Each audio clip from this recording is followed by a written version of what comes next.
മത്തായി സുവിശേഷം 16-15 മുതൽ 19 വരെ. നിങ്ങളോ എന്നെ ആരെന്ന് പറയുന്നു എന്ന് അവൻ ചോദിച്ചതിന് ശീമോൻ പത്രോസ്, നീ ജീവനുള്ള ദൈവത്തിന്റെ പുത്രനായ ക്രിസ്തു എന്ന് ഉത്തരം പറഞ്ഞു. യേശു അവനോട്, ബെറയോനായ ശിമോനെ, നീ ഭാഗ്യവാൻ, ജഡരക്തങ്ങളല്ല സ്വർഗസ്ഥനായ എന്റെ പിതാവ് അത്രേ നിനക്കിത് വെളിപ്പെടുത്തിയത്. നീ പത്രോസ് ആകുന്നു, ഈ പാറമേൽ ഞാൻ എന്റെ സഭയെ പണിയും, പാതാള ഗോപുരങ്ങൾ അതിനെ ജയിക്കയില്ല എന്ന് ഞാൻ നിന്നോട് പറയുന്നു. സ്വർഗരാജ്യത്തിന്റെ താക്കോൽ ഞാൻ നിനക്ക് തരുന്നു. നീ ഭൂമിയിൽ കെട്ടുന്നതൊക്കെയും സ്വർഗത്തിൽ കെട്ടപ്പെട്ടിരിക്കും, നീ ഭൂമിയിൽ അഴിക്കുന്നതൊക്കെയും സ്വർഗത്തിൽ അഴിഞ്ഞിരിക്കുമെന്ന് ഉത്തരം പറഞ്ഞു. For our short meditation today, let's turn our attention to Gospel according to Matthew chapter 16 verse 15 to 19, verses 15 to 19. He said to them, "But you, who do you say that I am?" And Simon Peter answered and said, "You are the Christ, the Son of the living God." Jesus answered and said to him, "Blessed are you, Simon Bar-Jonah, for flesh and blood has not revealed this to you, but my Father who is in heaven. And I also say to you that you are Peter, and on this rock I will build my church, and the gates of the Hades shall not prevail against it. And I will give you the keys of the kingdom of heaven, and whatever you bind on earth will be bound in heaven, and whatever you loose on earth will be loosed in heaven." യേശു കർത്താവിന്റെ പരസ്യ ശുശ്രൂഷയിൽ അനവധി അത്ഭുതങ്ങൾ, അടയാളങ്ങൾ, വീര്യപ്രവൃത്തികൾ സംഭവിച്ചു കൊണ്ടിരിക്കുന്ന സാഹചര്യത്തിൽ യേശു കർത്താവിന്റെ മിനിസ്ട്രിയിലൂടെ അന്ധൻ കാണുകയും ചെകിടൻ കേൾക്കുകയും ഊമർ സംസാരിക്കുകയും ഒക്കെ ചെയ്യുന്ന പ്രകൃതിയാതീതമായ സൂപ്പർ നാച്ചുറലായ അത്ഭുതങ്ങൾ സംഭവിച്ചു കൊണ്ടിരിക്കുന്ന കാലഘട്ടത്തിൽ യേശു കർത്താവും ശിഷ്യഗണങ്ങളും ഫിലിപ്പിന്റെ കൈസരുടെ പ്രദേശത്തേക്ക് യാത്ര ചെയ്തു. ഫിലിപ്പിന്റെ കൈസരുടെ പ്രദേശത്ത് യേശു കർത്താവും ശിഷ്യഗണങ്ങളും നിൽക്കുന്ന സമയത്ത് പതിവില്ലാത്ത ഒരു ചോദ്യം, സ്ഥിരം പോകാത്ത പതിവില്ലാത്തൊരു സ്ഥലത്ത് നിന്നുകൊണ്ട് യേശു കർത്താവ് ചോദിക്കുകയാണ്, "നിങ്ങളോ എന്നെ ആർ എന്ന് പറയുന്നു?" എന്ന് അവൻ ചോദിച്ചതിന് ശിമോൻ പത്രോസ് യേശുവിനോട് ഉത്തരം പറയുകയാണ്, "നീ ജീവനുള്ള ദൈവത്തിന്റെ പുത്രനായ ക്രിസ്തു എന്ന് ഉത്തരം പറഞ്ഞു. ആ സമയത്ത് 17 വാക്യത്തിൽ പറയുന്നു, യേശു അവനോട് ഉത്തരം പറഞ്ഞത്, "ബെറയോനാ ശിമോനെ, നീ ഭാഗ്യവാൻ, ജഡരക്തങ്ങളല്ല സ്വർഗസ്ഥനായ എന്റെ പിതാവത്രേ നിനക്ക് ഇത് വെളിപ്പെടുത്തിയത്." അതിശക്തമേറിയ അതിപ്രധാനപ്പെട്ട ഒരു വലിയ വെളിപ്പാടാണ് അപ്പോസ്തലനായ പത്രോസ് അവിടെ പ്രഖ്യാപിച്ചത്, വെളിപ്പെടുത്തിയത്. വാസ്തവത്തിൽ യേശുവിനെ അത് ഭയങ്കരമായിട്ട് അത്ഭുതപ്പെടുത്തി. യേശു കർത്താവ് ആ ചോദ്യം അവിടെ ചോദിച്ചപ്പോൾ ചിലർ യോഹന്നാൻ സ്നാപകനെന്നും ചിലർ ഇരമ്യാ പ്രവാചകനെന്നും മറ്റു ചിലർ മരിച്ചവരിൽ നിന്നും ഏതോ ഒരു പ്രവാചകൻ ഉയർത്തെഴുന്നേറ്റ് വന്നിരിക്കുന്നു എന്നുമൊക്കെ പ്രസ്താവിക്കുമ്പോൾ അറിവിൽ നിന്നും അളന്ന അളവിൽ നിന്നുമൊക്കെ ആൾക്കാർ സംസാരിക്കുമ്പോൾ ഇതാ ഒരു മനുഷ്യൻ സ്വർഗത്തിൽ നിന്ന് പ്രാപിച്ച വെളിപ്പാടുമായി വെളിപ്പെടുത്തലുമായി രംഗത്ത് വരികയും ആ വെളിപ്പെടുത്തലുകൾ നടത്തിയതിനു ശേഷം ആ മനുഷ്യൻ വ്യത്യസ്തനാകുകയും സ്വർഗരാജ്യത്തിന്റെ താക്കോൽ കൈവശമുള്ളവനായി തീരുകയും ചെയ്യുന്ന അതിശക്തമേറിയ വെളിപ്പാടിന്റെയും കൈമാറ്റത്തിന്റെയും ഒരു സാഹചര്യമാണ് നാം ഫിലിപ്പിന്റെ കൈസരുടെ പ്രദേശത്ത് മത്തായി സുവിശേഷം 16 മുതൽ 19 വരെയുള്ള ഭാഗങ്ങളിൽ ശ്രദ്ധിക്കുന്നത്. The context of this passage is that Jesus and his disciples are at the Caesarea of the Philippi, and Jesus is in an unusual place asking an unusual question. Who do you think and who do you say that I am? There are many answers, and one person stood forward. Peter stood forward and said, "You are Son of the living God, Jesus Christ, the Son of the living God." And Jesus was almost amazed at this answer and said, it's not the flesh and blood, but it is the heavenly Father who revealed this to you. And many other people who were around Jesus and around the disciples, and these people said answers according to their own understandings, their own comprehension. But this man Peter, out of nowhere, he gets a revelation from heaven, from the heavenly Father, and that one answer totally changes that person's life. He gets the keys of heaven, and he is in another level. And that is the kind of situation we read here. Peter gets the keys of heaven, and that is the revelation which was revealed by the Father, and Peter gets into another level. ഞാൻ എപ്പോഴും എല്ലാ സഭായോഗങ്ങളിലും മിക്ക മീറ്റിങ്ങുകളിലും എൻ്റെ പ്രിയപ്പെട്ട സഹോദരങ്ങളോട് ഞാൻ പറയുന്ന ഒരു സത്യമുണ്ട്. Christianity is not a religion, that's a relationship, that's a revelation about Lord Jesus Christ. ക്രിസ്ത്യാനിത്വം എന്ന് പറയുന്നത് ഒരു മതമല്ല, ക്രിസ്ത്യാനിത്വം എന്ന് പറയുന്നത് ഒരു ബന്ധമാണ്. യേശു ക്രിസ്തുവിനെ വെളിപ്പെട്ട് കിട്ടിയ, വെളിപ്പാടിലൂടെ ലഭിച്ച ഒരാഴമേറിയ ആത്മബന്ധം. ആ ബന്ധം എന്ന് പറയുന്നത് അതിശക്തമാണ് പ്രിയരെ. ഈ ഭൂമിയിൽ രണ്ട് കാര്യങ്ങളിലൂടെയാണ് യേശു തന്റെ സഭയെ പണിയുന്നത്. ഇവിടെ പത്രോസിനോട് തന്നെ യേശു കർത്താവ് പറയുന്നുണ്ട്, ഞാൻ എൻ്റെ സഭയെ പണിയും, പാതാള ഗോപുരങ്ങൾ അതിനെ ജയിക്കത്തില്ല. എവിടെയാണ് യേശു കർത്താവ് സഭയെ പണിയുന്നത്? ഈ പാറമേൽ ഞാൻ എൻ്റെ സഭയെ പണിയും. ഈ പാറമേൽ ഞാൻ എൻ്റെ സഭയെ പണിയുമെന്ന് യേശു പരാമർശിച്ചിരിക്കുന്നത് പത്രോസിനെ കുറിച്ചാണോ? അല്ല. ആ പാറ പീറ്ററാണോ? ഒരിക്കലുമല്ല എന്ന് എനിക്ക് മനസ്സിലാക്കാൻ കഴിയുന്നുണ്ട്. ഈ പാറമേൽ ഞാൻ എൻ്റെ സഭയെ പണിയും, പാതാള ഗോപുരങ്ങൾ അതിനെ ജയിക്കുകയില്ല എന്ന് പറഞ്ഞിരിക്കുന്ന പാറ ക്രിസ്തുവാകുന്ന പാറയാണ്. യേശു ക്രിസ്തുവിനെ കുറിച്ചുള്ള വെളിപ്പാടാകുന്ന പാറയാണ്.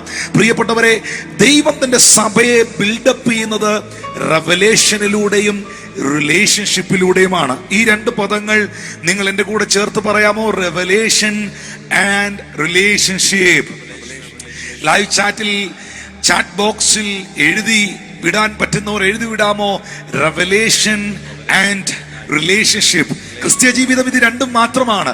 ക്രിസ്ത്യ ജീവിതം എന്ന് പറയുന്നത് ബന്ധമാണ്, ദൈവത്തോടുള്ള ബന്ധമാണ്, സഹജീവികളോടുള്ള ബന്ധമാണ്, സഹപ്രവർത്തകരോടുള്ള ബന്ധമാണ്.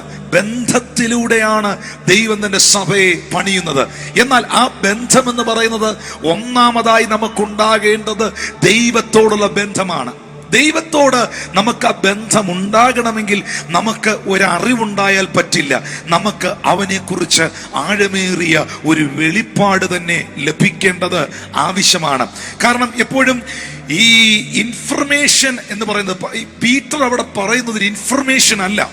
വാസ്തവത്തിൽ ഞാനവിടെ മനസ്സിലാക്കിയൊരു കാര്യം, പലരും അവിടെ പറഞ്ഞത് ഇൻഫർമേഷൻസ് ആണ്. ചിലർ ഏലിയാവെന്ന് പറഞ്ഞില്ലേ, ഇൻഫർമേഷൻ ആണ്. കാരണം ഏലിയാവായിരുന്നു അതിശക്തമായി പ്രവചിച്ചുകൊണ്ടിരുന്ന പ്രവാചകൻ. യേശുവും പ്രൊഫസി പറയുന്നുണ്ട്. ചിലർ പറഞ്ഞില്ലേ ജെറമ്യായാണെന്ന്. ജെറമ്യാണെന്ന് ആ ജനക്കൂട്ടം പറയാനുള്ളതിന്റെ, യേശുവിനെ അങ്ങനെ പറയാനുള്ളതിന്റെ കാരണം ജെറമ്യയാണ് ആ കാലഘട്ടത്തിൽ പഴയ പ്രവാചകന്മാരിൽ അതിശക്തമായി മുഖം നോക്കാതെ ശക്തമേറിയ പ്രവചനങ്ങൾ ഇസ്രായേലിനോടും ലോകത്തോടും അറിയിച്ചുകൊണ്ടിരുന്നത്. ചിലർ പറഞ്ഞില്ലേ യോഹന്നാൻ സ്നാപകനാണ് യേശു ക്രിസ്തു, യോഹന്നാൻ മരിച്ചവരിൽ നിന്ന് ഉയർത്തെഴുന്നേറ്റ് വന്നിരിക്കുകയാണെന്ന്. അതിന്റെ കാരണം ഇൻഫർമേഷനാണ്. കാരണം അന്നത്തെ കാലത്ത് ശിഷ്യന്മാരുണ്ടായിരുന്ന മനുഷ്യൻ എന്ന് പറയുന്നത് ജോൺ ദി ബാപ്റ്റിസ്റ്റ് ആണ്, അല്ലെങ്കിൽ സ്നാപക യോഹന്നാനാണ്. ഇപ്പോൾ യേശുവിനും ആരുണ്ട്? ശിഷ്യന്മാരുണ്ട്. അപ്പൊ ഈ പലയിടത്തുനിന്നും കേട്ട, പലരിൽ നിന്നും കേട്ട ഇൻഫർമേഷന്റെ അടിസ്ഥാനത്തിൽ നിന്നുകൊണ്ടാണ് ചിലർ യേശുവിനെ ഏലിയാവെന്നും ചിലർ ഇരമ്യാവെന്നും ചിലർ യോഹന്നാൻ സ്നാപകനെന്നും പറഞ്ഞ് പ്രസ്താവിച്ചത്. പക്ഷെ പീറ്റർ അവിടെ പറഞ്ഞത്, പത്രോസ് അപ്പോസ്തലൻ അവിടെ പറഞ്ഞത് ഒരു ഇൻഫർമേഷൻ അല്ല, ഒരു റെവലേഷൻ ആണ്. കാരണം ഇൻഫർമേഷൻ എപ്പോഴും നമുക്ക് ലഭിക്കുന്നത് മൈൻഡിലാണ്, നമ്മളുടെ ബുദ്ധിയിലാണ്, നമ്മളുടെ ചിന്തയിലാണ്. നമുക്കൊരു ഇൻഫർമേഷൻ കിട്ടുന്നത് തീയിലോട്ട് നമ്മൾ തൊടാൻ പോകുമ്പോൾ നമ്മുടെ ബ്രെയിൻ ഇൻഫോം ചെയ്യും, തൊടരുത്, കൈ പൊള്ളും. വെള്ളത്തിലേക്ക് ചാടാൻ പോകും, വീഴുമെന്ന് തോന്നുമ്പോൾ നമ്മളെ പുറകോട്ട് നമ്മുടെ കാല് വലിക്കും. കാരണം നീന്തൽ അറിയത്തില്ലെങ്കിൽ വെള്ളത്തിൽ വീണാൽ വെള്ളം കുടിച്ച് ചത്തുപോകുന്നു നമ്മുടെ മൈൻഡ് പറയും. ഇൻഫർമേഷൻ എപ്പോഴും നമ്മുടെ മൈൻഡിലേക്കാണ് കടന്നു വരുന്നത്. പക്ഷെ റെവലേഷൻ വരുന്നത് മൈൻഡിലല്ല, റെവലേഷൻ വരുന്നത് നിങ്ങളുടെ ആത്മാവിലാണ്. ഞാൻ എപ്പോഴും പറയുന്ന ഒരു കാര്യമുണ്ട്, ദൈവത്തെ വിശ്വസിക്കേണ്ടത് നിന്റെ തല കൊണ്ടല്ല, ദൈവത്തെ വിശ്വസിക്കേണ്ടത് നിന്റെ ആത്മാവ് കൊണ്ടാണ്. ദൈവത്തെ വിശ്വസിക്കേണ്ടത് നിന്റെ ബുദ്ധി കൊണ്ടല്ല, ദൈവത്തെ അളക്കേണ്ടത് നിന്റെ ബുദ്ധി കൊണ്ടല്ല. ദൈവത്തെ വിശ്വസിക്കേണ്ടതും ജീവനുള്ള ദൈവത്തെ അനുഭവിച്ചറിയേണ്ടതും അകത്ത മനുഷ്യനിലാണ്, ആത്മമനുഷ്യനിൽ നിന്നുമാണ്. Christianity is not a religion, it is a relationship. It is a revelation of Jesus Christ that is happening to a man. Jesus builds the church. That's what we read here. Jesus is building the church, and it is built on the rock that is Jesus Christ himself. And God builds the church through revelation and relationship. God builds the church through revelation and relationship. It's a relationship. We have a relationship with God, and we have a relationship with our fellow human beings and the fellow churchcomers. So that is the kind of relationship which we have. And Peter is not saying this out of his understanding or from the information he has gathered from somewhere. No, because the people around him were telling about Jesus Christ from the information they have. They say that Jesus Christ is Elijah because he was a powerful prophet. They say that Jesus Christ could be Jeremiah because he was not looking at anyone's faces and he was powerfully prophesying irrespective of who they are. And they say that he is John the Baptist. Why? Because John has disciples, so is Jesus Christ. So these are different opinions which they have formed out of the information they gathered. But Peter is not saying any of these. Peter is saying things out of revelation, and information happens at our mind. All the things we receive and perceive from the world, yes, and we say that out of our mind. Amen. But revelation comes out of the inner man, from our spirit. And today, as the pastor said, if you are a believer of Jesus Christ, you need to believe Jesus Christ from your inner person, from your spirit. Then only Christianity can become any sort of meaning for you. ക്രിസ്തുവിൽ വളരെ പ്രസിദ്ധനായിരിക്കുന്ന ഒരു ദൈവപുരുഷൻ പറഞ്ഞൊരു statement നിങ്ങൾക്ക് വേണ്ടി ഞാൻ എൻ്റെ not പാഡിൽ എഴുതി വെച്ചിട്ടുണ്ട്. The information that we receive can only be used to guide us. On the other hand, the divine revelation that we receive can and will transform us. നമുക്ക് ലഭിക്കുന്ന ഇൻഫർമേഷനുകൾ നമ്മളെ അതിലേക്ക് നയിക്കും. ഇപ്പം നിങ്ങൾ ഒരു ബസ് സ്റ്റാൻഡിൽ ചെല്ലുമ്പോൾ അവിടെ ഇൻഫർമേഷൻ സെൻ്റർ ഉണ്ട്. ഒരു എയർപോർട്ടിൽ ചെല്ലുമ്പോൾ അവിടെ ഇൻഫർമേഷൻ സെൻ്റർ ഉണ്ട്. നിങ്ങളൊരു ഹോസ്പിറ്റലിൽ ചെല്ലുമ്പോൾ അവിടെ ഇൻഫർമേഷൻ സെൻ്റർ ഉണ്ട്. കാർഡിയോളജി ഡിപ്പാർട്ട്മെൻ്റ് എവിടെയാണ്, അല്ലെങ്കിൽ ഒരു ഹോട്ടലിൽ ചെല്ലുമ്പോൾ എവിടെയാണ് ആ സ്ഥാപനമുള്ളത്, അല്ലെങ്കിൽ ആ ഓഫീസ് എവിടെയാണ്. ആ ഇൻഫർമേഷൻ സെൻ്ററിൽ ചെല്ലുമ്പോൾ അവർ നിങ്ങളെ എന്ത് ചെയ്യും? നിങ്ങൾ ഉദ്ദേശിക്കുന്ന സ്ഥലത്തേക്ക് നിങ്ങളെ ലീഡ് ചെയ്യും, നിങ്ങളെ ഗൈഡ് ചെയ്യും, നിങ്ങൾക്ക് വഴി പറഞ്ഞു തരും. ഇൻഫർമേഷൻ എന്ന് പറയുന്നത് എപ്പോഴും അത് നമ്മളെ ഗൈഡ് ചെയ്യുന്നതാണ്. പക്ഷേ റെവലേഷൻ എന്ന് പറയുന്നത്, the revelation that we receive can and will transform us. വെളിപ്പാടെന്ന് പറയുന്നത്, ദൈവികമായ വെളിപ്പാടെന്ന് പറയുന്നത് ഒരിക്കലും നമ്മളെ ഗൈഡ് ചെയ്യുന്നതല്ല. ദൈവികമായ വെളിപ്പാടെന്ന് പറയുന്നത് അത് നമ്മളെ ടോട്ടലി ട്രാൻസ്ഫോം ചെയ്യും, നമ്മളെ രൂപാന്തരപ്പെടുത്തും. ഒരിക്കലും ഒരു ഇൻഫർമേഷനുകളും നമ്മളെ രൂപാന്തരപ്പെടുത്തുകയില്ല. എന്നാൽ ഞാൻ പറയട്ടെ, എനിക്ക് ഒത്തിരി പേരുടെ അനുഭവങ്ങൾ അറിയാം. മദ്യപാനത്തിന്റെ പിടിയിൽ അകപ്പെട്ടിട്ട് കൗൺസിലിങ്ങിന് കൊണ്ടുവന്നിട്ടുണ്ട് ചിലരെ. അവരെ കൗൺസിൽ ചെയ്യാറുണ്ട്, അവർക്ക് പറഞ്ഞു കൊടുക്കാറുണ്ട് മദ്യം വിഷമാണ്, കുടിക്കരുത്, മദ്യം കഴിക്കരുത്, അങ്ങനെയൊക്കെ ഒത്തിരി ഇൻഫർമേഷൻ ഇവർക്ക് കൊടുക്കാറുണ്ട്.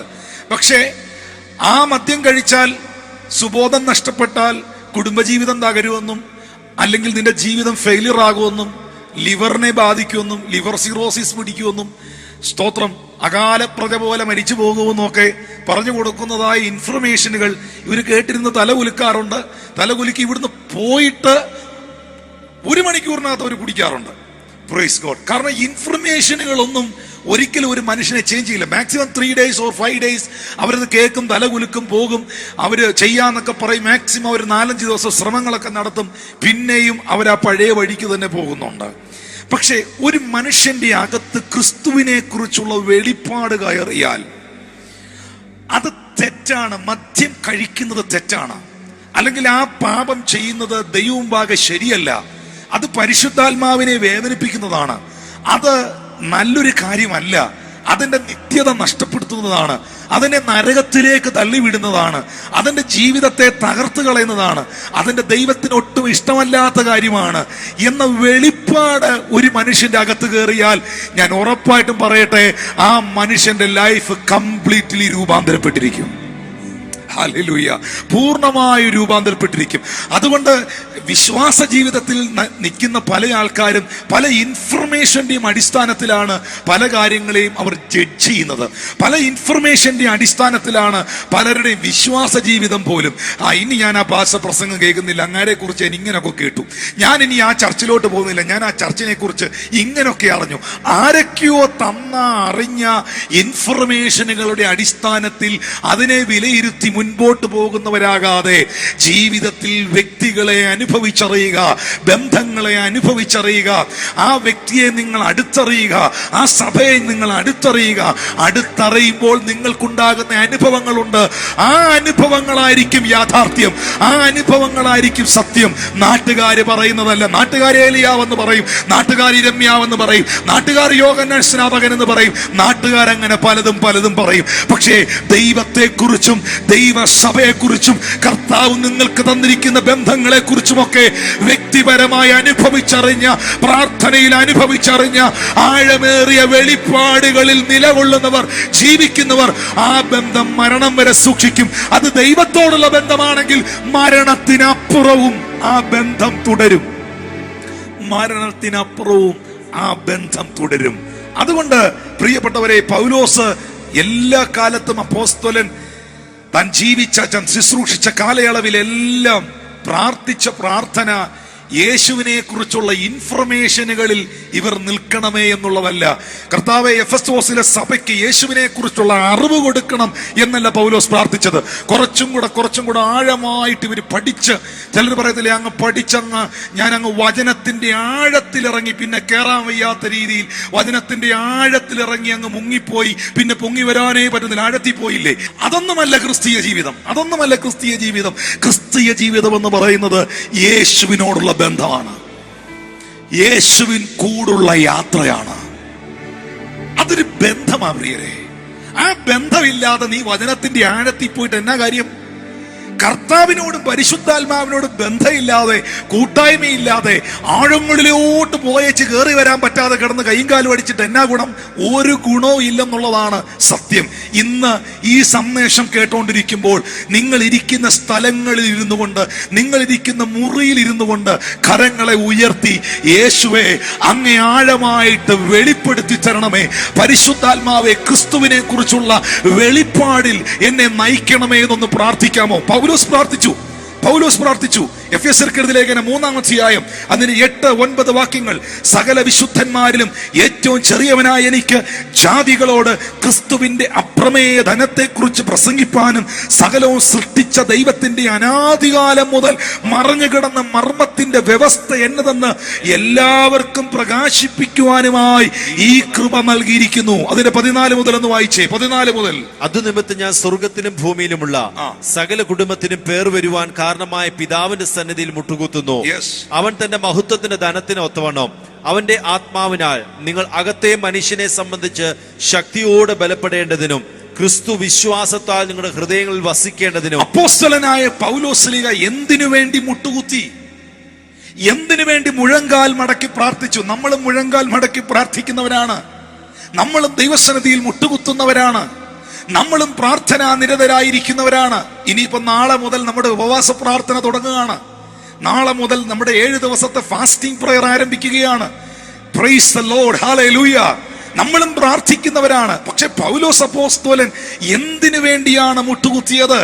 അവിടെ എഴുതിയിട്ടുണ്ട്, അവൻ തന്റെ മഹത്വത്തിന്റെ ധനത്തിനൊത്തവണ്ണം അവന്റെ ആത്മാവിനാൽ നിങ്ങളുടെ അകത്ത മനുഷ്യനെ സംബന്ധിച്ച് ശക്തിയോടെ ബലപ്പെടേണ്ടതിന്, ക്രിസ്തുവിലുള്ള വിശ്വാസം നിങ്ങളുടെ ഹൃദയങ്ങളിൽ വസിക്കേണ്ടതിന്, സ്നേഹത്തിൽ വേരൂന്നി അടിസ്ഥാനപ്പെട്ടവരായി ആ ദൈവസ്നേഹത്തിന്റെ വീതിയും നീളവും ഉയരവും ആഴവും എന്തെന്ന് നിങ്ങൾ ഗ്രഹിക്കേണ്ടതിനായി, പരിജ്ഞാനത്തെ കവിയുന്ന ക്രിസ്തുവിന്റെ സ്നേഹം നിങ്ങൾ അറിയേണ്ടതിനായി, ദൈവത്തിന്റെ എല്ലാ നിറവോളവും നിങ്ങൾ നിറഞ്ഞു വരേണ്ടതിനായി അപ്പോസ്തലനായ പൗലോസ്ലീഹ ദൈവസന്നിധിയിൽ മുഴങ്കാൽ മടക്കുന്നു.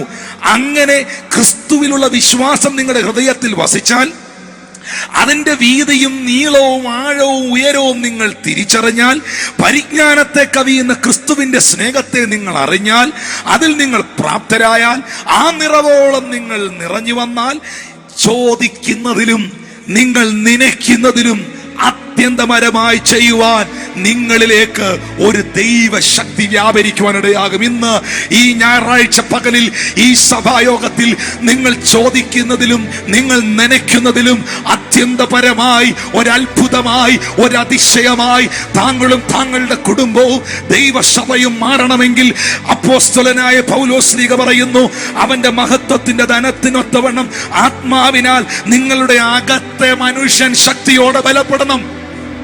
ഈ ആഴ്ചക്കാലവും ഈ മാർച്ച് മാസവും എന്തിനാണ് ഉപവാസ പ്രാർത്ഥന വെച്ചിരിക്കുന്നത്? എന്തിനാണ് ഈ വചനങ്ങളൊക്കെ നാം കേൾക്കുന്നത് പ്രിയരെ? എന്തിനാണ് പരിശുദ്ധാത്മാവ് നിങ്ങളോട് സംസാരിക്കുന്നത്? മറ്റൊന്നിനുമല്ല, നിങ്ങളുടെ അകത്ത മനുഷ്യൻ ശക്തിപ്പെടുവാൻ, നിങ്ങളുടെ അകത്ത മനുഷ്യൻ ശക്തിയാർജിക്കുവാൻ. അതാണ് നിങ്ങളുടെ ആത്മീക ബലം എന്ന് പറയുന്നത്. പൗലോസ് അപ്പോസ്തലൻ പറഞ്ഞു, ഞങ്ങളുടെ പുറമേയുള്ള മനുഷ്യൻ നാൾക്കുനാൾ ക്ഷയിച്ചാലും ഞങ്ങളുടെ അകമേയുള്ളവൻ നാൾക്കുനാൾ ശക്തി പ്രാപിക്കുന്നു. ഞങ്ങളുടെ പുറമേ ഉള്ളവൻ അല്പം ബലം കുറഞ്ഞാലും, ഞങ്ങളുടെ പുറമേ ഉള്ളവൻ അല്പം ക്ഷയിച്ചാലും, ഞങ്ങളുടെ അകത്ത മനുഷ്യൻ, ഞങ്ങളുടെ അകമേയുള്ളവൻ നാൾക്കുനാൾ ശക്തി പ്രാപിക്കുകയാണ്. ഈ ഞായറാഴ്ച പകലിൽ ആ കരമൊന്ന് ഉയർത്തിപ്പിടിച്ചേ. പ്രാർത്ഥനയിൽ പങ്കെടുക്കുന്നവർ, സഭായോഗത്തിൽ പങ്കെടുക്കുന്നവർ, ഇപ്പോൾ എന്നെ കണ്ടുകൊണ്ടിരിക്കുന്നവർ, ദൈവവിശ്വാസികൾ, ക്രിസ്തുവിൽ വളരുവാൻ ആഗ്രഹിക്കുന്നവർ, ആത്മാവിൽ ബലപ്പെടുവാൻ ആഗ്രഹിക്കുന്നവർ, ഞാൻ ഒന്നുമായിട്ടില്ല കർത്താവേ, എനിക്ക് അങ്ങിൽ നിന്ന് ചിലത് പ്രാപിക്കണമെന്ന് കൊതിക്കുന്നവർ, ദൈവത്തിന്റെ സന്നിധിയിൽ ആ കരങ്ങളെ ഒന്ന് ഉയർത്തി ദൈവത്തോട് പ്രാർത്ഥിച്ചാട്ടെ. കർത്താവിന്റെ ആത്മാവേ, യേശു ക്രിസ്തുവിന്റെ സ്നേഹത്തിന്റെ വീതിയും അതിന്റെ നീളവും അതിന്റെ ഉയരവും അതിന്റെ ആഴവും ഗ്രഹിപ്പാൻ ഗ്രഹിപ്പാൻ ഗ്രഹിപ്പാൻ എന്റെ ആത്മാവിൽ ഗ്രഹിപ്പാൻ എനിക്ക് കൃപ ചെയ്യണമേ. എന്റെ പരിജ്ഞാനത്തെ, എന്റെ ബുദ്ധിയെ കവിയുന്ന ക്രിസ്തുവിന്റെ സ്നേഹത്തെ അറിയാൻ എന്നെ പ്രാപ്തനാക്കണമേ. ക്രിസ്തുവിന്റെ നിറവോളം നിറഞ്ഞു വരുവാൻ എന്നെ ഒരുക്കണമേ. ക്രിസ്തു വിശ്വാസം എന്റെ ഹൃദയത്തിൽ വസിക്കുവാൻ എനിക്ക് വരം നൽകണമേ. സ്നേഹത്തിൽ വേരൂന്നി അടിസ്ഥാനപ്പെടുവാൻ എന്നെ സഹായിക്കണമേ. അപ്പാ, എന്റെ പണം അല്പം കുറഞ്ഞാലും, എന്റെ പുറമേയുള്ള ആരോഗ്യം അല്പം കുറഞ്ഞാലും, എന്റെ കൃഷി അല്പം കുറഞ്ഞാലും, എന്റെ അകത്ത മനുഷ്യൻ ശക്തിപ്പെടുവാൻ, എന്റെ അകത്ത മനുഷ്യൻ ബലപ്പെടുവാൻ, എന്റെ അകത്ത മനുഷ്യൻ ജീവൻ പ്രാപിക്കുവാൻ, എന്റെ അകത്ത മനുഷ്യൻ ശക്തിയോടെ ആത്മനിറവോടെ നിലകൊള്ളുവാൻ സഹായിക്കണമേ എന്ന് ദൈവത്തോടൊന്ന് പ്രാർത്ഥിച്ച പ്രിയരെ, ആ പ്രാർത്ഥന നിങ്ങളുടെ ജീവിതത്തെ ഒരു അത്ഭുതമാക്കി മാറ്റും. A famous man of God once said like this: the information we receive can only be used to guide us, but the revelation from God will transform us. What a time tested truth is this, because we have many information centers, and all those centers can lead us to some places, and the revelation which we receive from God, it is entirely different, because that will radically transform us. People have information about different sorts of things. Maybe a person knows fully that the fact or the information that drinking alcohol may cause serious damage to the body, but still having this information in the mind, that person can still be a drug addict or an alcoholic. But when a person receives revelation from God that drunkards never inherit the kingdom of God, or drinking alcohol will cause it will sabotage his eternal life, or the Holy Spirit will be grieved because of his practice or habit, that will radically transform that person's life, because that is a revelation that that person has received in his life, and because of that he will say no to alcohol. Same with that, the pastor says, do not base your Christian life on the information the people are providing. People may say different things about different persons. They may say bad about this church, bad about that pastor, different sorts of things people may say. But what you have experienced, what you have received from the Lord, what is the revelation the Lord has given, what is your spiritual experience with that relationship with God, that should radically transform your life. And Paul prays for the church. Paul is not praying that some depths or some theology or some depths of some word of God may be granted to them. No, Paul is praying that they should abound in revelation. This revelation they should get, and Paul is kneeling down and praying. Ephesians chapter 3 verse 8, 9, 10, 14 to 20, all these verses, Paul is saying that I bow before my Father, so that the whole family, the whole church, they may receive an understanding of the riches of God's glory, strengthened in the inner man, in the inner spirit, that Christ may dwell in them, in their hearts through faith, and being rooted and grounded in love, and may be able to comprehend with all the saints the length and breadth and width of love of Jesus Christ, which may surpass all understanding, and we may be filled with all fullness of God. And this prayer is prayed by this man of God. And what is the result? As the pastor said, if such a thing happens in your life, you will be granted with a special power, so that you may be gifted with everything exceedingly abundantly above all that you may ask. That is the privilege a person who has inner spirit, inner spiritual strength may receive. And today as you hear this message, pray that Lord may help you to have that inner strength, that all of your prayers may be answered in an exceedingly and abundant manner. ഞാൻ ഇനിയുള്ള ഒരു കുറച്ച് സമയം വളരെ പ്രധാനപ്പെട്ട ചില കാര്യങ്ങൾ നിങ്ങളെ ഒന്ന് പഠിപ്പിക്കുവാൻ, മനസ്സിലാക്കി തരുവാൻ ആഗ്രഹിക്കുന്നു. അത് കേട്ടോണ്ടിരിക്കുമ്പോൾ തന്നെ നിങ്ങളുടെ അകത്ത്, നിങ്ങളുടെ ജീവിതത്തിൽ വലിയ അത്ഭുതങ്ങളെ പരിശുദ്ധാത്മാവ് ചെയ്യാനായിട്ടാവും. ഈ ഇൻഫർമേഷനുകളല്ല നമ്മുടെ ജീവിതത്തിൽ വിടുതലിനെ കൊണ്ടുവരുന്നത്. ആ ഇൻഫർമേഷനുകൾ നമ്മളെ ലീഡ് ചെയ്യും. പക്ഷെ ആ ഇൻഫർമേഷനുകൾ നമ്മളെ ലീഡ് ചെയ്തിട്ട് അത് നമ്മളൊരു റെവലേഷനായി മാറുന്നെങ്കിൽ അവിടെയാണ് നമ്മുടെ ലൈഫ് ഒരു മിറക്കിളായി തീരുന്നത്. ഇപ്പോൾ യേശുവിൻ്റെ അടുക്കൽ വന്നാൽ വിടുതലുണ്ടെന്നും, യേശുവിൻ്റെ അടുക്കൽ വന്നാൽ രക്ഷയുണ്ടെന്നും, യേശുവിൻ്റെ അടുക്കൽ വന്നാൽ സൗഖ്യമുണ്ടെന്നും ഒക്കെയുള്ള informations that is very good. അത് നല്ലത് തന്നെയാണ്. പക്ഷെ അതിൻ്റെ അടിസ്ഥാനത്തിൽ യേശുവിൻ്റെ അടുക്കൽ വരുന്നു, പ്രാർത്ഥനയ്ക്ക് കടന്നു വരുന്നു, വചനം കേൾക്കുന്നു. പക്ഷെ ആ പ്രാർത്ഥനയിൽ പങ്കെടുത്തിട്ട് വചനം കേട്ടിട്ട് യേശുവിനെ നിങ്ങൾക്ക് വിശ്വസിക്കാൻ കഴിയാതെ പോയാൽ, യേശുവിനെ നിങ്ങളുടെ ആത്മാവിൽ നിങ്ങൾക്ക് സ്വീകരിക്കാൻ കഴിയാതെ പോയാൽ, ആ യേശുവിനായി നിങ്ങളുടെ ജീവിതത്തെ സമർപ്പിക്കാൻ കഴിയാതെ പോയാൽ, നിങ്ങൾക്ക് കിട്ടിയ ആ ഇൻഫർമേഷൻ കൊണ്ട് നിങ്ങൾക്കൊരു ബെനിഫിറ്റും ഒരു പ്രയോജനവും ഭൂമിയിലും ഉണ്ടാകില്ല, ദൈവരാജ്യത്തിലും ഉണ്ടാകില്ല, സ്വർഗത്തിലും ഉണ്ടാകില്ല.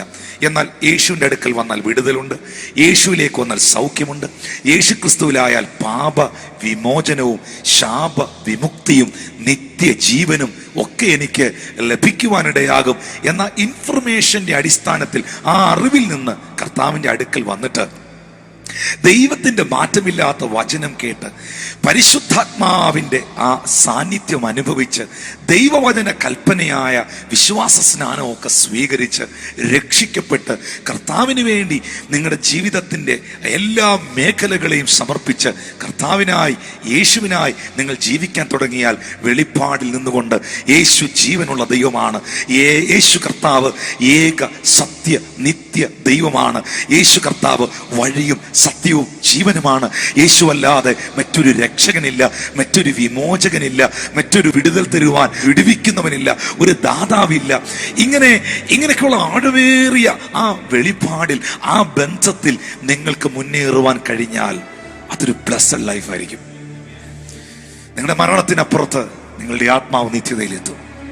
അപ്പോൾ ഞാൻ പറയുന്നത്, നമ്മുടെ ലൈഫ് ഒരു മിറക്കിളായി തീരണമെങ്കിൽ, അല്ലെങ്കിൽ നമ്മുടെ ജീവിതത്തിൽ ഒരു മിറക്കിൾ ദൈവത്തിന് കൊണ്ടുവരണമെങ്കിൽ നമ്മൾ ആ വെളിപ്പാടിൽ ജീവിക്കണം. ഞാൻ 1-2 സംഭവങ്ങൾ നിങ്ങളെ കാണിക്കാൻ പോവാണ്. യോഹന്നാന്റെ സുവിശേഷം 6-ാം അധ്യായം 1 മുതൽ 10 വരെയുള്ള വാക്യങ്ങൾ. അവിടെ എഴുതിയിട്ടുണ്ട്, അനന്തരം യേശു തിബരിയാസ് എന്ന ഗലീല കടലിൽ അക്കരയ്ക്ക് പോയി. അവൻ രോഗികളിൽ ചെയ്യുന്ന അടയാളങ്ങളെ കണ്ടിട്ട് ഒരു വലിയ പുരുഷാരം അവന്റെ പിന്നാലെ വന്നു. എല്ലാവരും കേൾക്കുന്നുണ്ടോ? അവൻ രോഗികളിൽ ചെയ്യുന്ന അത്ഭുതങ്ങളെ കണ്ടിട്ട് ഒരു വലിയ പുരുഷാരം യേശുവിന്റെ പിന്നാലെ വന്നു. അവരെന്തിനാ യേശുവിന്റെ പിന്നാലെ വന്നത്? യേശുവിനെ വെളിപ്പെട്ട് കിട്ടിയിട്ടാണോ? യേശു ദൈവമാണെന്ന് തിരിച്ചറിഞ്ഞിട്ടാണോ? യേശു അത്ഭുതത്തിന്റെ ദൈവമെന്ന് മനസ്സിലാക്കിയിട്ടാണോ? ഒരിക്കലുമല്ല. 2-ാമത്തെ വാക്യം പറയുന്നു, അവൻ രോഗികളിൽ ചെയ്യുന്ന അടയാളങ്ങളെ കണ്ടിട്ട് ഒരു വലിയ കൂട്ടം പുരുഷാരം അവനെ അനുഗമിച്ചു എന്ന. അങ്ങനെ കർത്താവിലേക്ക് വരുന്ന അനുഗമിക്കുന്ന ഒരുപാട് ആൾക്കാരുണ്ട്. ചിലരുടെ സൗഖ്യങ്ങൾ കണ്ടിട്ട്, ചിലരുടെ ജീവിതത്തിൽ നടക്കുന്ന വിടുതലുകൾ കണ്ടിട്ട്, അല്ലെങ്കിൽ ഒരു ചർച്ചിൽ ചെന്ന് നിന്നു, നിങ്ങളുടെ കണ്ണുകൾക്ക് ചിന്തിക്കുവാനും വിശ്വസിക്കുവാനും കഴിയാത്ത ഒരു മിറക്കിൾ യേശു കർത്താവിന്റെ പരിശുദ്ധ ആത്മാവ് അവിടെ ചെയ്തു. അത് കണ്ടോണ്ട് അടുത്ത ആഴ്ച ഞാൻ ഇനി ചർച്ചയിൽ വരാൻ പോവാ. അത് കണ്ടോണ്ട് ഇതെന്റെ വീട്ടിൽ സംഭവിക്കുന്നത് വരെ ഞാൻ പള്ളിയിൽ പോകും. ഞാൻ 6 ആഴ്ച മുടങ്ങാതെ ആരാധനയ്ക്ക് പങ്കെടുക്കും. ഞാൻ എല്ലാ വെള്ളിയാഴ്ചകളിലും പ്രാർത്ഥനയ്ക്ക് വരും. 3 ആഴ്ച ഞാൻ വന്നുകൊള്ളാമേ യേശുവേ എന്നുള്ള രീതിയിൽ അങ്ങനെ പോകുന്ന ലൈഫല്ല വെളിപ്പാടിൽ ഉള്ള ജീവിതം. രോഗികളിൽ ചെയ്യുന്ന അടയാളങ്ങൾ കണ്ടിട്ട് വലിയ പുരുഷാരം പിന്നാലെ ചെന്നു. 5-ാം വാക്യം, യേശു വലിയ പുരുഷാരം തന്റെ അടുക്കൽ വരുന്നത് കണ്ടിട്ട് ഫിലിപ്പോസിനോട്, ഇവർക്ക് തിന്നുവാൻ നാം എവിടെ നിന്ന് അപ്പം വാങ്ങുമെന്ന് ചോദിച്ചു. ഇതവനെ പരീക്ഷിപ്പാൻ അത്രേ ചോദിച്ചത്. താൻ എന്ത് ചെയ്യാൻ പോകുന്നു എന്ന് താൻ അറിഞ്ഞിരുന്നു. 7-ാമത്തെ വാക്യം, യോഹന്നാൻ 6-ന്റെ 7-ാമത്തെ വാക്യം, ഫിലിപ്പോസ് അവനോട്, ഓരോരുത്തൻ അല്പം അല്പം ലഭിക്കേണ്ടതിന് 200 പണത്തിന് അപ്പം മതിയാകുകയില്ലെന്ന് പറഞ്ഞു. ഇനി ഇവിടെ നിങ്ങളൊന്ന് ശ്രദ്ധിക്കണം. യേശു കർത്താവ് ചെയ്യുന്ന അത്ഭുതങ്ങൾ, അടയാളങ്ങൾ, വിടുതലുകൾ കണ്ടിട്ടാണ് ഈ പുരുഷാരം യേശുവിനെ അനുഗമിച്ചത്. നിങ്ങൾ ഒരിക്കലും അതിനെ വിമർശിക്കരുത്. യേശു ചെയ്യുന്ന അത്ഭുതങ്ങളെയോ യേശു കർത്താവിന്റെ പ്രവർത്തികളെയോ ഒരിക്കലും തുച്ഛീകരിക്കരുത്. എൽഷദായി സഭയോട്, ഈ ഉണർവിന്റെ കൂട്ടായ്മയോട്, ഇതിൽ നിൽക്കുന്ന ദൈവദാസന്മാരോടൊക്കെ എപ്പോഴും ഞാൻ പറയുന്ന ഒരു കാര്യമാണ്, ഹല്ലേലൂയ, വിടുതലിന്റെ വില എന്തെന്ന് ആ വിടുതൽ പ്രാപിച്ചവനെ അറിയത്തുള്ളൂ. യേശു തലവേദന സൗഖ്യമാക്കുന്നതിൽ വല്ല കാര്യമുണ്ടോ എന്ന് അറിയണമെങ്കിൽ സ്ഥിരം തലവേദനയ്ക്ക് മരുന്ന് കഴിക്കുന്നവനോട് ചോദിക്കണം. യേശു മൈഗ്രെയിൻ സൗഖ്യമാക്കുന്നതിലോ, സൈനറ്റൈസിസ് സൗഖ്യമാക്കുന്നതിലോ, യേശു കർത്താവ് ക്യാൻസർ സൗഖ്യമാക്കുന്നതിലോ, മുഴ മാറ്റുന്നതിലോ, യേശു അസ്ഥിരോഗങ്ങളെ സുഖപ്പെടുത്തുന്നതിലോ, യേശു കർത്താവ് തരുന്ന സൗഖ്യത്തിൽ എന്തെങ്കിലും വിലയുണ്ടോ എന്നറിയണമെങ്കിൽ ആ രോഗം, ആ രോഗത്തിന്റെ കാഠിന്യം, അതിന്റെ കഷ്ടത അനുഭവിക്കുന്നവരോട് ചോദിക്കണം. അവർ പറയും സൗഖ്യത്തിന് വിലയുണ്ടോ എന്ന്. ഒന്നുകൂടെ പറഞ്ഞാൽ, രോഗിയോട് ചോദിക്ക്, അവൻ പറയും രോഗശാന്തിക്ക് വിലയുണ്ടോ എന്ന്. Praise the Lord. ദൈവം ചെയ്യുന്ന അത്ഭുതങ്ങളെയോ കർത്താവ് ചെയ്യുന്ന പ്രവർത്തികളെയോ ഒരിക്കലും ചിന്ത കൊണ്ടോ വാക്കുകൊണ്ടോ തുച്ഛീകരിക്കരുത് പ്രിയപ്പെട്ടവരെ. പക്ഷേ ഇവിടെ ഈ അത്ഭുതങ്ങൾ ജനം കണ്ടിട്ട്, പുരുഷാരം കണ്ടിട്ട് യേശുവിന്റെ പിന്നാലെ വന്നു എന്ന് പറയുമ്പോൾ ഞാൻ പറഞ്ഞത്, അവരൊരു വെളിപ്പാട് കൊണ്ടോ കർത്താവ് ദൈവമാണെന്ന് അറിഞ്ഞത് കൊണ്ടോ ഒന്നുമല്ല വന്നത്. Because of that miracles, because of that healings and signs and wonders, അവിടെ ചെയ്യുന്ന അടയാളങ്ങളും അത്ഭുതങ്ങളുടെയും അടിസ്ഥാനത്തിലാണ് അവർ വന്നത്. വരട്ടെ, അങ്ങനെ വരട്ടെ ജനം. അവരായിരിക്കും പിന്നെ വചനം കേട്ട് പിന്നത്തേതിൽ ദൈവത്തിന് വേണ്ടി പ്രയോജനപ്പെടുന്നത്. അതും നമുക്ക് പറയാൻ കഴിയില്ല. ജനമൊന്നും കൂടുന്നതിൽ ഒരു കാര്യമില്ലെന്നൊന്നും ജനമില്ലാത്തത് കൊണ്ട് പറയരുത്. Praise God. ജനം കൂടുന്നതിൽ കാരണമുണ്ട്, കാര്യമുണ്ട്. പിതാവ് ആകർഷിക്കാതെ ആർക്കും പുത്രന്റെ അടുക്കൽ വരുവാൻ സാധ്യം അല്ല. പൗലോസ് തന്നെ പറയുന്നുണ്ട്, കേൾക്കാൻ ആളില്ലാതെ ഞാൻ ആരോട് പ്രസംഗിക്കും, പ്രസംഗിക്കാൻ പ്രസംഗകനില്ലാതെ ആര് പ്രസംഗിക്കും എന്ന് പൗലോസ് തന്നെ പറയുന്നുണ്ട്. കർത്താവ് അയക്കുന്ന പുരുഷാരത്തിനായി സ്തോത്രം. ദൈവം തരുന്ന ആത്മാക്കൾക്കായി സ്തോത്രം. ദൈവം കൊണ്ടുവരുന്ന ജനക്കൂട്ടത്തിനായി സ്തോത്രം. അതിനിയും വർദ്ധിക്കട്ടെ, അതിനിയും പെരുകട്ടെ. ലോകം കണ്ടതിൽ വെച്ച് ഏറ്റവും വലിയ ക്രൗഡ് പുള്ളർ, ജനത്തെ ആകർഷിച്ച മനുഷ്യൻ, അല്ലെങ്കിൽ 2000-ൽ പരം വർഷങ്ങൾക്ക് മുമ്പ്, 2021 വർഷങ്ങൾക്ക് മുൻപ് ലോകം TV ഇല്ലാത്ത, ഫേസ്ബുക്ക് ഇല്ലാത്ത, നോട്ടീസ് ഇല്ലാത്ത, ഫ്ലയർ ഇല്ലാത്ത, ട്വിറ്റർ ഇല്ലാത്ത, വാട്സാപ്പ് ഇല്ലാത്ത, ഇൻസ്റ്റാഗ്രാം ഇല്ലാത്ത കാലഘട്ടത്തിൽ ആമേൻ ഒരു പുരുഷൻ ഇറങ്ങി വരുമ്പോൾ 5000 പേരും 10000 പേരും ഒക്കെ ആ പുരുഷനെ കാണുവാൻ, ആ മനുഷ്യനെ കാണുവാൻ കടന്നു വന്നെങ്കിൽ അത് ദൈവപുത്രനായ വേഷത്തിൽ മനുഷ്യനായി ഈ ഭൂമിയിലേക്ക് വന്ന യേശു ക്രിസ്തുവിനെ ആയിരുന്നു. ലോകം കണ്ടതിൽ വെച്ച് ഏറ്റവും വലിയ ക്രൗഡ് പുള്ളർ മൈക്കിൾ ജാക്സൺ അല്ല, അഡോൾഫ് ഹിറ്റ്ലർ അല്ല. ലോകം കണ്ടതിൽ വെച്ച് ഏറ്റവും കൂടുതൽ ജനത്തെ സ്വാധീനിച്ച നേതാവ് കർത്താവായ യേശു ക്രിസ്തുവാണ്. യേശു ക്രിസ്തുവാണ്. യേശു ഉള്ളിടത്ത് പുരുഷാരം ഉണ്ടാകും. കർത്താവിനെ പ്രസംഗിക്കുന്നിടത്ത് പുരുഷാരം വരാൻ നിങ്ങളും പ്രാർത്ഥിക്കണം. അനവധി ആൾക്കാർ വരാൻ പ്രാർത്ഥിക്കണം. ലൂക്കോസ് 12 വായിക്കുന്നുണ്ട്, പുരുഷാരത്തിന്റെ പെരുപ്പം ഹേതുവായി അവർ പരസ്പരം നിൽക്കാൻ, ചവിട്ടാൻ അവർക്ക് ഇടമില്ലായിരുന്നു. ലൂക്കോസ് 12:1 എടുത്തേ. ലൂക്കോസ് 12:1 എന്റെ ചിന്ത. ലൂക്കോസ് 12:1. അതിനിടെ പുരുഷാരം തമ്മിൽ ചവിട്ടുവാൻ തക്കവണ്ണം ആയിരമായി തിങ്ങി തുടങ്ങിയപ്പോൾ, കണ്ടോ, കാലുകുത്താൻ സ്ഥലമില്ല. നമ്മൾ പറയത്തില്ലേ, പൂഴിമണ്ണ് വാരി മേളിലോട്ട് എറിഞ്ഞാൽ താഴോട്ട് വീഴത്തില്ല. അതുപോലെ ക്രൗഡായിരുന്നു. കർത്താവിന്റെ കാലഘട്ടത്തിൽ തമ്മിൽ ചവിട്ടുവാൻ തക്കവണ്ണം ആയിരമായി ജനങ്ങൾ തിങ്ങിക്കൂടി. പരിശുദ്ധാത്മാവുള്ളിടത്ത് ജനമുണ്ടാകട്ടെ, യേശു ഉള്ളിടത്ത് ജനം കടന്നു വരട്ടെ. 10000 വിടുവിക്കപ്പെടട്ടെ, ലക്ഷങ്ങൾ ക്രിസ്തുവിലേക്ക് നയിക്കപ്പെടട്ടെ. ആയിരമായി ദൈവസഭയെ എല്ലായിടങ്ങളിലും സ്വർഗത്തിലെ ദൈവം വളർത്തട്ടെ എന്ന് ഞാൻ ആത്മാർത്ഥമായി പ്രാർത്ഥിക്കുകയാണ്. Information will never deliver a person, but information can lead a person toward Jesus Christ or toward a revelation.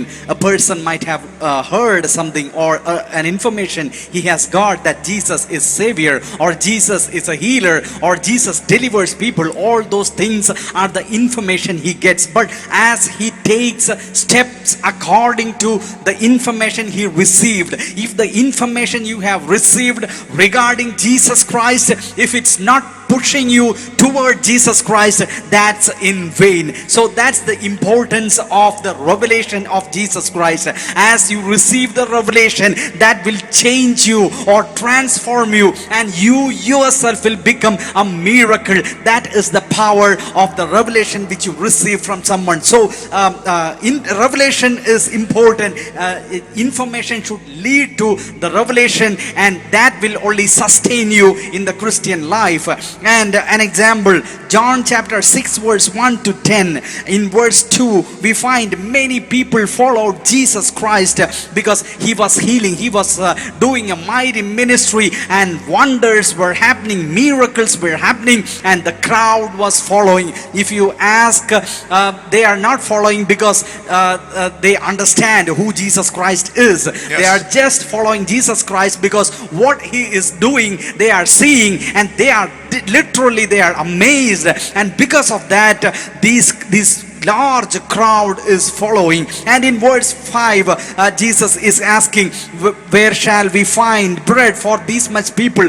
Jesus was really concerned about the crowd which gathered, and he is doing things. But a caution, pastor says here, a caution here is that never criticize miracles. Yes. And never criticize the crowd who is gathering in a large number, because crowd will not simply gather. And as the pastor said, the greatest crowd puller ever in history is Jesus Christ.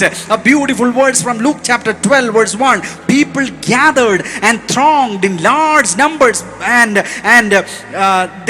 they gathered in such a great number that so that they trampled one another. That was the kind of crowds gathered in the meetings of Jesus Christ. And as the pastor said, where there is a move of the Holy Spirit, there will be crowd coming. Rijoy സാറെ translate ചെയ്യണം. പരിശുദ്ധാത്മാവ് Rijoy sir translate ചെയ്തുകൊണ്ടിരിക്കുമ്പം ഇങ്ങനെ ജനത്തോട് എന്നോട് പറയാൻ very sorry sir, ഞാൻ ഇങ്ങനെ ഒരിക്കലും ചെയ്തിട്ടില്ല. പെട്ടെന്ന് പരിശുദ്ധാത്മാവ് സാർ തുടരണം, ട്രാൻസ്ലേറ്റ് ചെയ്യണം. പെട്ടെന്ന് ഇടയ്ക്ക് പറയുവാണ് വിട്ടുപോകാതെ. സാറ് ട്രാൻസ്ലേറ്റ് ചെയ്ത് പറഞ്ഞു, you never criticise the miracles. നിങ്ങൾ അത്ഭുതങ്ങളെ വിമർശിക്കരുത്, നിങ്ങൾ ദൈവപ്രവർത്തികളെ തുച്ഛീകരിക്കരുത്. കർത്താവിൻ്റെ ആത്മാവ് പെട്ടെന്ന് എന്നോട് പറയുകയാണ്, നീ ജനത്തോട് പറ, നിങ്ങൾ എന്തിനെ എതിർക്കുന്നോ നിങ്ങൾക്കൊരിക്കലും നിങ്ങളുടെ ജീവിതത്തിൽ അത് അനുഭവിക്കുവാൻ കഴിയുകയില്ല. നിങ്ങൾ അത്ഭുതങ്ങളെ, ദൈവപ്രവൃത്തികളെ എതിർത്താൽ, വിമർശിച്ചാൽ, തുച്ഛീകരിച്ചാൽ നിങ്ങളുടെ ജീവിതത്തിൽ നിങ്ങൾക്കത് അനുഭവിക്കാൻ കഴിയുകയില്ല. നിങ്ങൾ ദൈവം തരുന്ന പ്രോസ്പെരിറ്റിയെ, അഭിവൃദ്ധിയെ, അനുഗ്രഹങ്ങളെ എതിർത്താൽ, ക്രിട്ടിസൈസ് ചെയ്താൽ, വിമർശിച്ചാൽ നിങ്ങളുടെ ആയുസ്സിൽ നിങ്ങൾക്ക് പ്രോസ്പർ ആകാൻ കഴിയുകയില്ല. നിങ്ങൾ ദൈവികമായ കൃപാവരങ്ങളെ, പരിശുദ്ധാത്മാവിൻ്റെ ഗിഫ്റ്റുകളെ, ദൈവത്തിൻ്റെ പ്രവൃത്തികളെ എതിർത്താൽ, തുച്ഛീകരിച്ചാൽ, ഇടിച്ചു കളഞ്ഞാൽ, വിമർശിച്ചാൽ, മനസ്സുകൊണ്ട് അവിശ്വസിച്ചാൽ, ക്രിട്ടിസൈസ് ചെയ്താൽ, കുറ്റപ്പെടുത്തിയാൽ നിങ്ങളുടെ ആയുസ്സിൽ നിങ്ങൾക്ക് അശുശ്രൂഷ ചെയ്യുവാൻ കഴിയുകയില്ല. ഇത് പെട്ടെന്ന് ഇതിൻ്റെ ഇടയ്ക്ക് കയറി പറയാൻ ദൈവാത്മാവിനെ പ്രേരിപ്പിച്ചു. Pastor Rijoy, can you please continue that translation? A word of caution given by pastor here is never criticize the miracles and never criticize the crowds.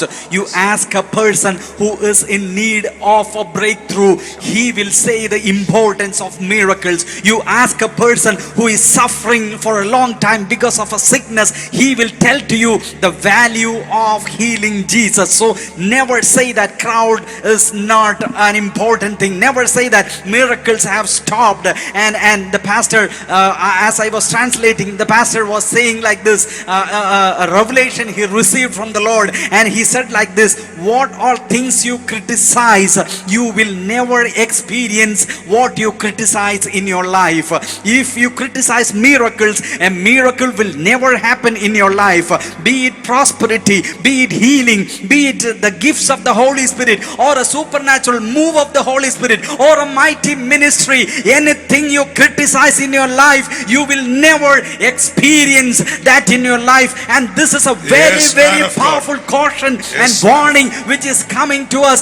If you have criticized the move of the Holy Spirit, if you have criticized the miracles and the gifts of the Holy Spirit, you can come back to the Lord and confess, because that is the greatest tragedy that can ever happen in your life.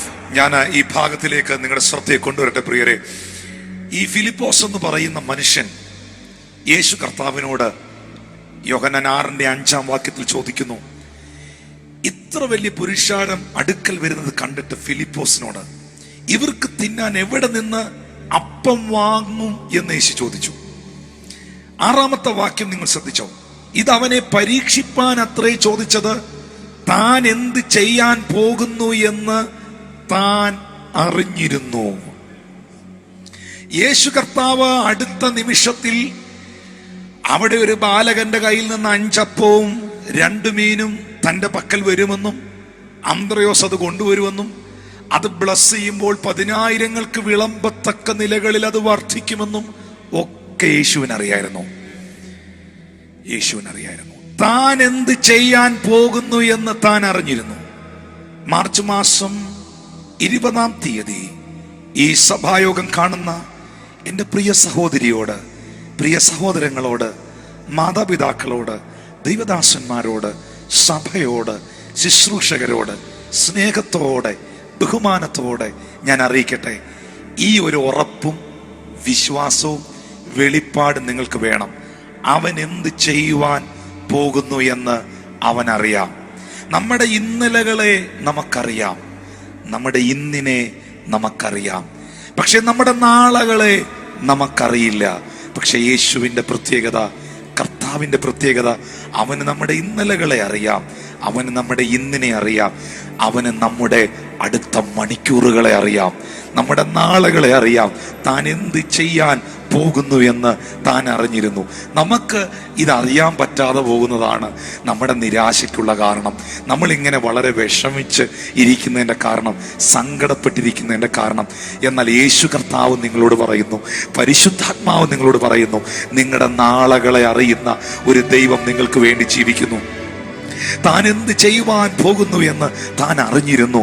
പ്രിയപ്പെട്ടവരെ, അടുത്ത വർഷങ്ങളിൽ, അടുത്ത മണിക്കൂറുകളിൽ, അടുത്ത ദിനങ്ങളിൽ, അടുത്ത മാസങ്ങളിൽ നിങ്ങൾ എന്താകുമെന്നും നിങ്ങൾ എവിടെയായിരിക്കുമെന്നും നിങ്ങളെ എവിടെ എത്തിക്കുമെന്നും അറിയാവുന്നൊരു ദൈവം നിങ്ങൾക്ക് വേണ്ടി ജീവിക്കുന്നു. താൻ എന്ത് ചെയ്യാൻ പോകുന്നു എന്ന് താൻ അറിഞ്ഞിരുന്നു. പക്ഷേ ഇത്ര വലിയ പുരുഷാരത്തിന് മതിയായ അപ്പം ഈ കാട്ടിൽ നമുക്ക് എവിടെയെന്ന് ചോദിക്കുന്ന സാഹചര്യങ്ങളെ നോക്കുന്ന അന്ത്രയോസിന് അതറിയാൻ പറ്റിയില്ല. സാഹചര്യങ്ങളെ നോക്കുന്നവർക്ക് പ്രസന്റ് സിറ്റുവേഷനെ, ഇപ്പോൾ സംഭവിച്ചുകൊണ്ടിരിക്കുന്ന പ്രതിസന്ധികളെ, ഇന്നലകളിൽ സംഭവിച്ച പ്രതികൂലങ്ങളെ, ഇപ്പോൾ നടന്നുകൊണ്ടിരിക്കുന്ന വ്യഥകളെ, വേദനകളെ, തകർച്ചകളെ, നഷ്ടങ്ങളെ ഒക്കെ ചിന്തിച്ചു കൊണ്ടിരിക്കുന്നവർക്ക് ഒരിക്കലും നാളകളെ കാണാൻ കഴിയുകയില്ല. നാളകളെ കുറിച്ച് അവർക്ക് വിശ്വസിക്കുവാനും കഴിയുകയില്ല. എന്നാൽ പൗലോസ് പറയുന്നു, പിൻപിലുള്ളതിനെ മറന്ന് മുൻപിലുള്ളതിനെ ആഞ്ഞ് ക്രിസ്തുവേശുവിന്റെ പരമവിളിയെ ലാക്കാക്കി മുന്നിലേക്ക് ഓടുന്നവർക്ക്, മുന്നിലേക്ക് കാൽച്ചുവടുകൾ വെക്കുന്നവർക്ക്, വിശ്വസിക്കുന്നവർക്ക്, നാളകളിലേക്ക് കരുതിയിരിക്കുന്ന, നാളകളിലേക്ക് ചിലതൊരുക്കിയിരിക്കുന്ന സർവശക്തനാകുന്ന ദൈവത്തെ അവർക്ക് കാണാൻ കഴിയും. അവരുടെ മുമ്പിൽ ചെങ്കടലല്ല, അവരുടെ മുമ്പിൽ ചെങ്കൽ പാതയാണ്. അവരുടെ മുമ്പിൽ എരിഹോവല്ല, എരിഹോവിനെ നിലംപരിചാക്കുന്ന ദൈവമാണ്. അവരുടെ മുമ്പിൽ ഗോലിയാത്തല്ല, അവരുടെ മുമ്പിൽ ഗോലിയാത്തിനെ വീഴ്ത്തുന്ന സർവശക്തനായ ദൈവമാണ്. അവരുടെ മുമ്പിൽ മരണയോർദാനല്ല, യോർദാനെ വിഭാഗിക്കുന്ന ദൈവമാണ്. അവരുടെ മുമ്പിൽ വായ് തുറന്ന് നിൽക്കുന്ന സിംഹങ്ങളല്ല, അവരുടെ മുമ്പിൽ സിംഹത്തിന്റെ വായ അടയ്ക്കുന്ന ദൈവമാണ്. അവരുടെ മുമ്പിൽ വിഴുങ്ങുന്ന അഗ്നിയല്ല, തീയുടെ ബലത്തെ കെടുത്തുന്ന സർവശക്തനായ ദൈവമാണ്. അതുകൊണ്ട് നാളകളെ ഓർത്ത് നിങ്ങൾ ആകുലപ്പെടരുത്. നാളകളെ ഓർത്ത് ഭയപ്പെടരുത്.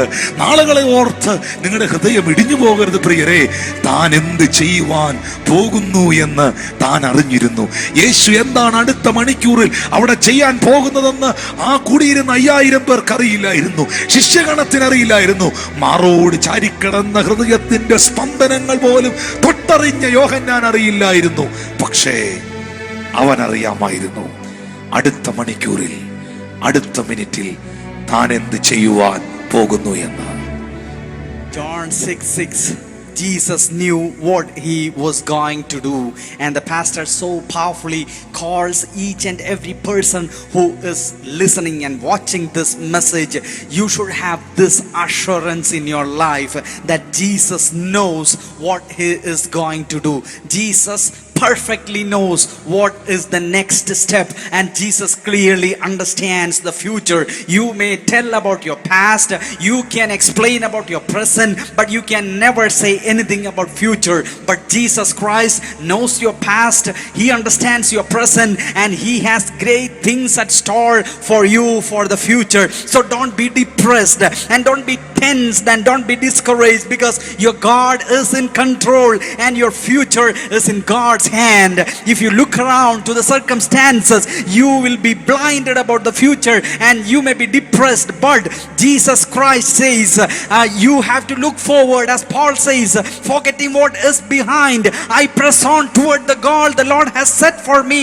And if you move with that kind of a faith and assurance, doors will be opened in front of you, and as the pastor said, there will be no Red Sea in front of them. They will see a highway.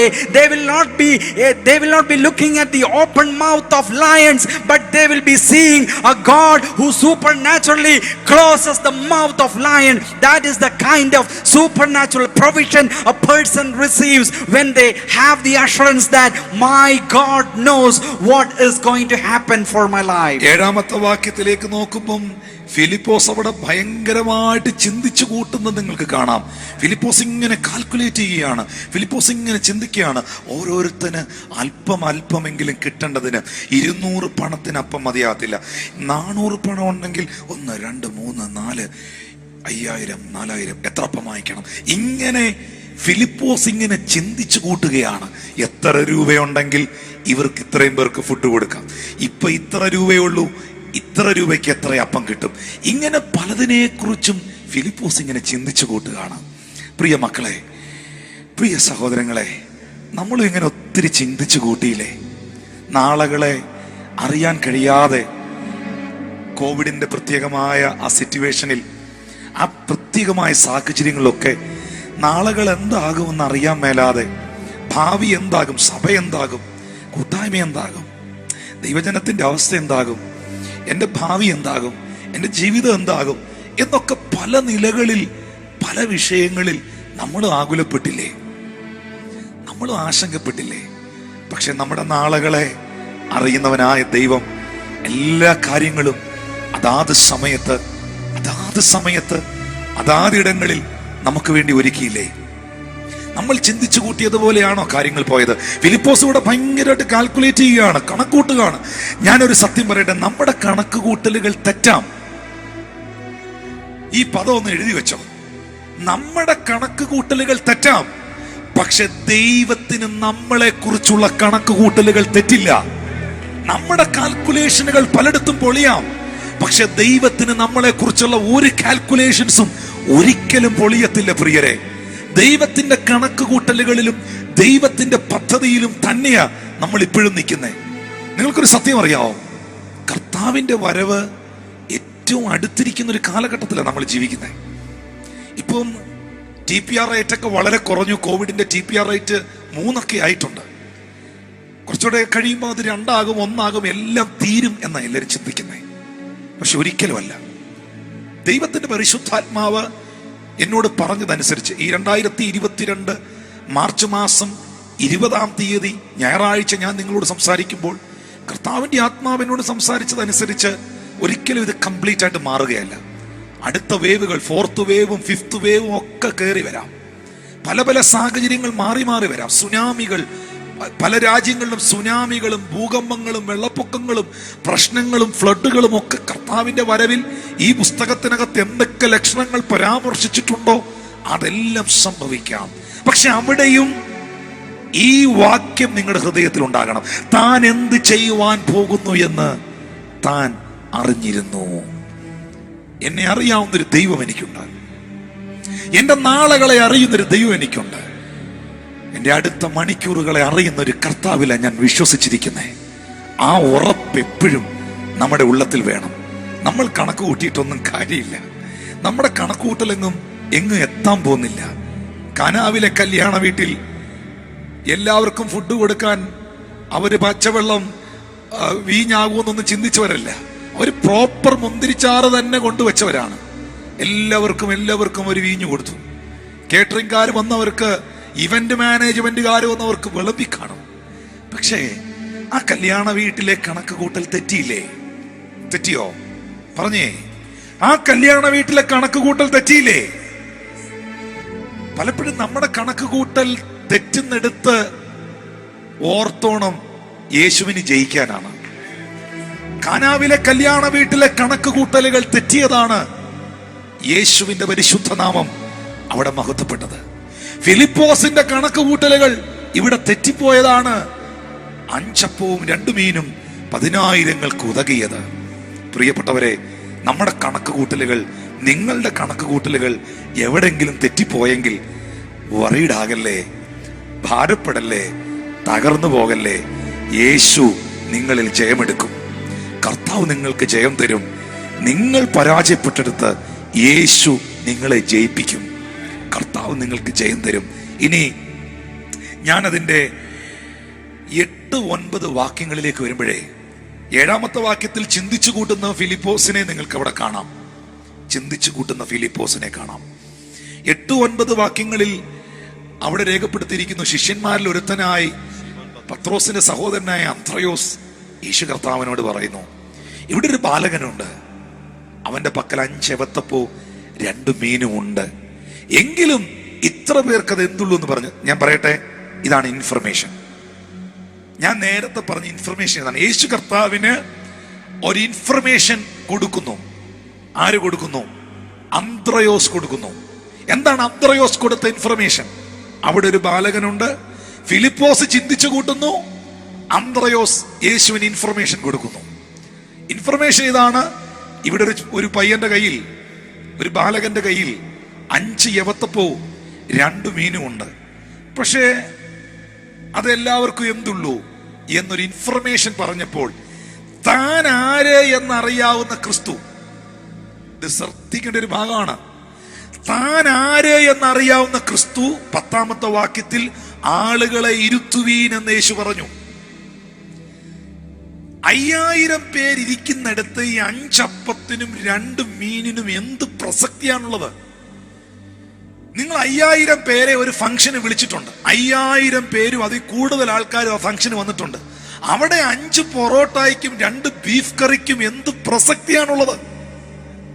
എന്ത് പ്രസക്തിയാണുള്ളത്? ഒരു പ്രസക്തിയുമില്ല, ഒരു പ്രസക്തിയുമില്ല. പക്ഷേ എന്തുകൊണ്ടാണ് ഈ 5 അപ്പവും 2 മീനും ഉണ്ടെന്നുള്ള information യേശുവിന് കിട്ടിയപ്പോൾ യേശു പുരുഷാരത്തെ നിലത്ത് ഇരിക്കുവാൻ പറഞ്ഞത്? അതിന്റെ കാരണം താൻ ആരാണ് എന്നുള്ള ബോധ്യം തനിക്കുണ്ടായിരുന്നു. അവൻ മരിച്ചതിനെ ഉയർപ്പിക്കുകയും ഇല്ലാത്തതിനെ ഉള്ളതിനെ പോലെ വിളിച്ചു വരുത്തുകയും ചെയ്യുന്നവൻ. തന്റെ വാക്കുകൊണ്ട് ഈ പ്രപഞ്ചത്തെ സൃഷ്ടിക്കുവാൻ തനിക്ക് കഴിഞ്ഞെങ്കിൽ, തന്റെ വാക്കുകൊണ്ട് സപ്തസാഗരങ്ങളെ, അണ്ടകടാഹങ്ങളെ നിർമ്മിക്കുവാൻ തനിക്ക് കഴിഞ്ഞെങ്കിൽ, തന്റെ ഒരു വാക്കുകൊണ്ട് ഈ ഭൂമിയെ പ്രകാശപൂരിതമാക്കുവാൻ തനിക്ക് കഴിഞ്ഞെങ്കിൽ, തന്റെ വാക്കുകൾ കൊണ്ട് സകലത്തെയും ഉളകുവാക്കുവാൻ തനിക്ക് കഴിഞ്ഞെങ്കിൽ, ആ കർത്താവിനറിയാം, വർധനവിന്റെ ദൈവത്തിനറിയാം അവിടെ വർധനവിനെ കൊണ്ടുവരുവാൻ. ഇന്ന് ഈ മെസ്സേജ് കേൾക്കുമ്പോൾ നിങ്ങളെ നോക്കി യേശുവിന്റെ നാമത്തിൽ ഞാൻ റിലീസ് ചെയ്യുകയാണ്. വർധനവിന്റെ ദൈവം നിങ്ങളെ വർദ്ധിപ്പിക്കട്ടെ. അനുഗ്രഹത്തിന്റെ ദൈവം നിങ്ങളെ അനുഗ്രഹിക്കട്ടെ. മാനിക്കുന്ന ദൈവം നിങ്ങളെ മാനിക്കുവാൻ ഇടയായി തീരട്ടെ. 11ാം വാക്യം, യേശു അപ്പം എടുത്തു വാഴ്ത്തി ഇരുന്നവർക്ക് പങ്കിട്ട് കൊടുത്തു. അങ്ങനെ തന്നെ മീനും വേണ്ടുന്നിടത്തോളം കൊടുത്തു. കണ്ടോ, ഇൻഫർമേഷനിൽ നിന്ന് സംഭവം റെവലേഷനിലോട്ട് പോയപ്പം മിറക്കിളായത് കണ്ടോ. ഈ ഇൻഫർമേഷൻ കൊടുത്ത ആളുടെ പേരെന്നാ? അന്ത്രയോസ്. അന്ത്രയോസിന്റെ കയ്യിലിരുന്ന അപ്പം വർദ്ധിച്ചോ? വർദ്ധിച്ചില്ല. അന്ത്രയോസിന്റെ കയ്യിലിരുന്ന മീന് വർധനവുണ്ടായി. താനും അപ്പോസ്തലനല്ലേ? മെല്ലെ മാറ്റം ഉണ്ടായോ? ഇല്ല. പക്ഷേ വെളിപ്പാടിൽ നിന്ന ദൈവപുത്രൻ, താൻ ആര് എന്ന ബോധ്യത്തിൽ നിന്ന ദൈവപുത്രൻ ഈ അപ്പമീനുകളെ കയ്യിലെടുത്ത് ഉയർത്തിയപ്പം വല്ല മാറ്റം സംഭവിച്ചോ? മാറ്റം സംഭവിച്ചു. അങ്ങനെയാണെങ്കിൽ ഓർക്കണം, ഇൻഫർമേഷനുകൾ നല്ലതാണ്. പക്ഷേ ആ ഇൻഫർമേഷനുകൾ നമ്മുടെ ജീവിതത്തിൽ ഒരു റെവലേഷനായി തീരാതെ, ക്രിസ്തുവിൽ, ഞാൻ ദൈവം എന്നോട് പറഞ്ഞൊരു പദം ഞാൻ എഴുതിയിട്ടുണ്ട്. യേശു ക്രിസ്തു എന്നിൽ വന്നപ്പോൾ എനിക്ക് എന്താണ് ലഭിച്ചതെന്നും എന്നിൽ എന്താണ് സംഭവിച്ചതെന്നും ക്രിസ്തു എനിക്ക് ആരെന്നും ക്രിസ്തുവിൽ ഞാൻ ആരെന്നുമുള്ള വെളിപ്പാടിൽ ജീവിച്ചാൽ, പ്രാർത്ഥിച്ചാൽ, ഞാൻ ചോദിക്കുന്നതിലും നനയ്ക്കുന്നതിലും അത്യത്ഭുതകരമായിരിക്കും എൻ്റെ ജീവിതവും എൻ്റെ ശുശ്രൂഷയും എൻ്റെ എല്ലാ മേഖലകളിലും വെളിപ്പെടുന്ന ദൈവാനുഗ്രഹങ്ങളും. As we move forward in this incident, in verse 7 we read that Philip is calculating too much. He is calculating how much could be given, how much money is needed to provide food for these much of people, and that is what he is calculating. And as the pastor said, we all of us have calculated like this. We had many calculations, especially during this pandemic times. We calculated so much about our life, about our family, about our finances, about our church, about our fellowships, about our different sorts of things. We calculated, and most of our calculations failed. But still, even when all of our calculations failed, God was so faithful with us. He knew what was going to happen, and he held us up and he lifted us up. And as the pastor says, the Lord specifically talked to him about different things that is going to happen in the future times, and the Holy Spirit specifically revealed. And we may be thinking everything has come down, TPR rates have come down, and things are going to be easier, but still new waves may come, new waves will come. That is what the Holy Spirit says. Tsunamis will break out, serious problems will come on this earth as a signs of the Son of Man coming in glory. But even then, God is there. He will be holding our hands up, and he knows what is going to happen in the future. So God's project will never fail. wedding at Cana, another example. Their calculations failed, but at that point of time, Jesus Christ revealed his glory because they failed in their calculations. When you fail in your calculations, God will reveal his glory and God will triumph in our failures. And that is how God turns our failures into God's projects and means of showing his glory. And as we move further in this incident, 8 and 9 verses, Andrew comes forward. Next person, he comes forward with an information, and here is a boy and he has some barley loaves and some fish, and he is saying, what is that for this big crowd? That is what Andrew is saying. He says it is insufficient. That is the information, and that is the limitation of an information. But in verse 10, scene suddenly changes. Jesus says, make the people to sit down. That is the level of revelation. These people, the people surrounding Jesus Christ, are talking about information. Andrew is saying we have some 5 barley loaves and some fish. That is very limited. But Jesus Christ, when he takes that 5 barley loaves and fish, and when he blesses the Father and looks at this and looks at the people, and when he says make the people to sit down, and when he asks his disciples just to scatter this thing to the people, what happens is he is stepping into the level of revelation, and miracles just happen. And this is a serious message for all of us. God of multiplication will multiply us. How did Jesus do this? Because he knew who he was. He was the one who made the whole of the universe just come out of nothing at his word, and he knew his power, and because of that Jesus blessed the Father and made the disciples to distribute that, and God of multiplication multiplied it. And in your life too, the God of multiplication will bring multiplications, and God who blesses will bless you, and the God who honors people will honor you. And what was the result? From information level to the revelation level, multiplication happened, and Jesus multiplied everything.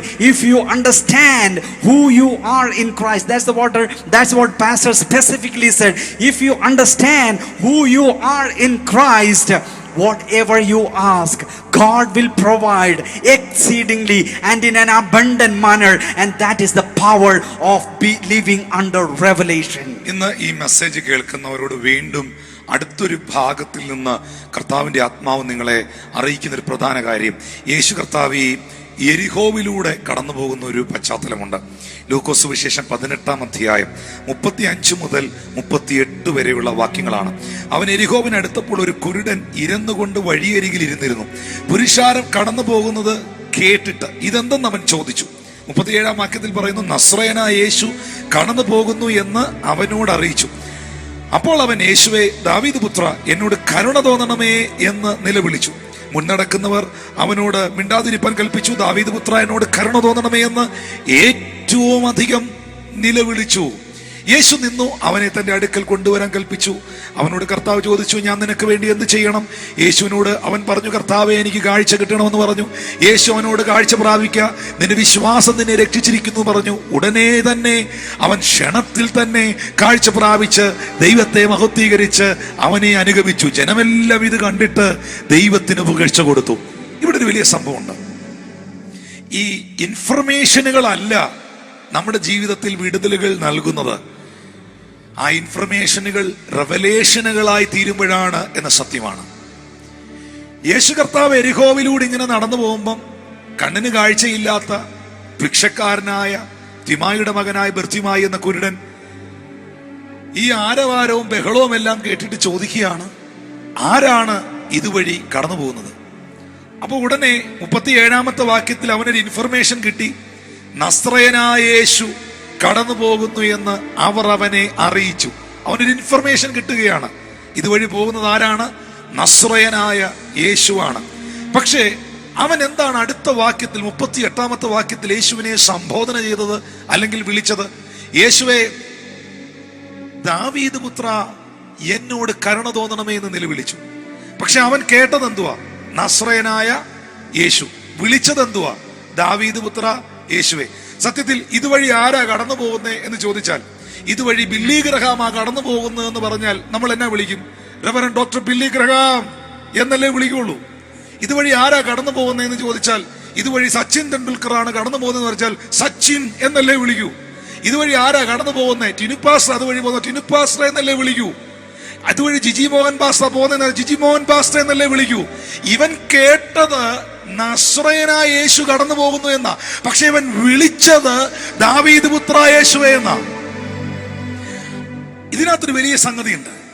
അവന് കിട്ടിയ information നസ്രയത്തിൽ നിന്ന് വന്ന നസ്രയനായ യേശു എന്നുള്ളതാണ്. പക്ഷെ ആ നസ്രയനായ യേശുവിനെ കുറിച്ചുള്ള ഒരു വെളിപ്പാട് ഈ മനുഷ്യന്റെ അകത്തിരിപ്പുണ്ട്. എന്താണെന്നറിയാം വെളിപ്പാട്? യെശയ്യാവിന്റെ പ്രവചന പുസ്തകം 35-ാം അധ്യായം 3 മുതൽ 6 വരെയുള്ള വാക്യങ്ങളൊന്ന് വായിച്ചേ. അവൻ അന്ധനായിരുന്നെങ്കിലും അവന്റെ അകം കണ്ണ് തുറന്നിരുന്നു. ആ വെളിപ്പാട് എന്താ? അന്ന് മുടന്തൻ മാനിനെ പോലെ ചാടും, അന്ന് കുരുടന്മാരെ കണ്ണു തുറന്നു വരും, ചെകിടന്മാരെ ചെവി അടഞ്ഞിരിക്കുകയുമില്ല. അന്ന് മുടന്തൻ മാനിനെ പോലെ ചാടും, ഊമന്റെ നാവും ഉല്ലസിച്ചു ഘോഷിക്കും. മരുഭൂമിയിൽ വെള്ളവും നിർജ്ജന പ്രദേശത്ത്. 5-ാമത്തെ വാക്യം ഒന്നുകൂടെ വായിച്ചേ.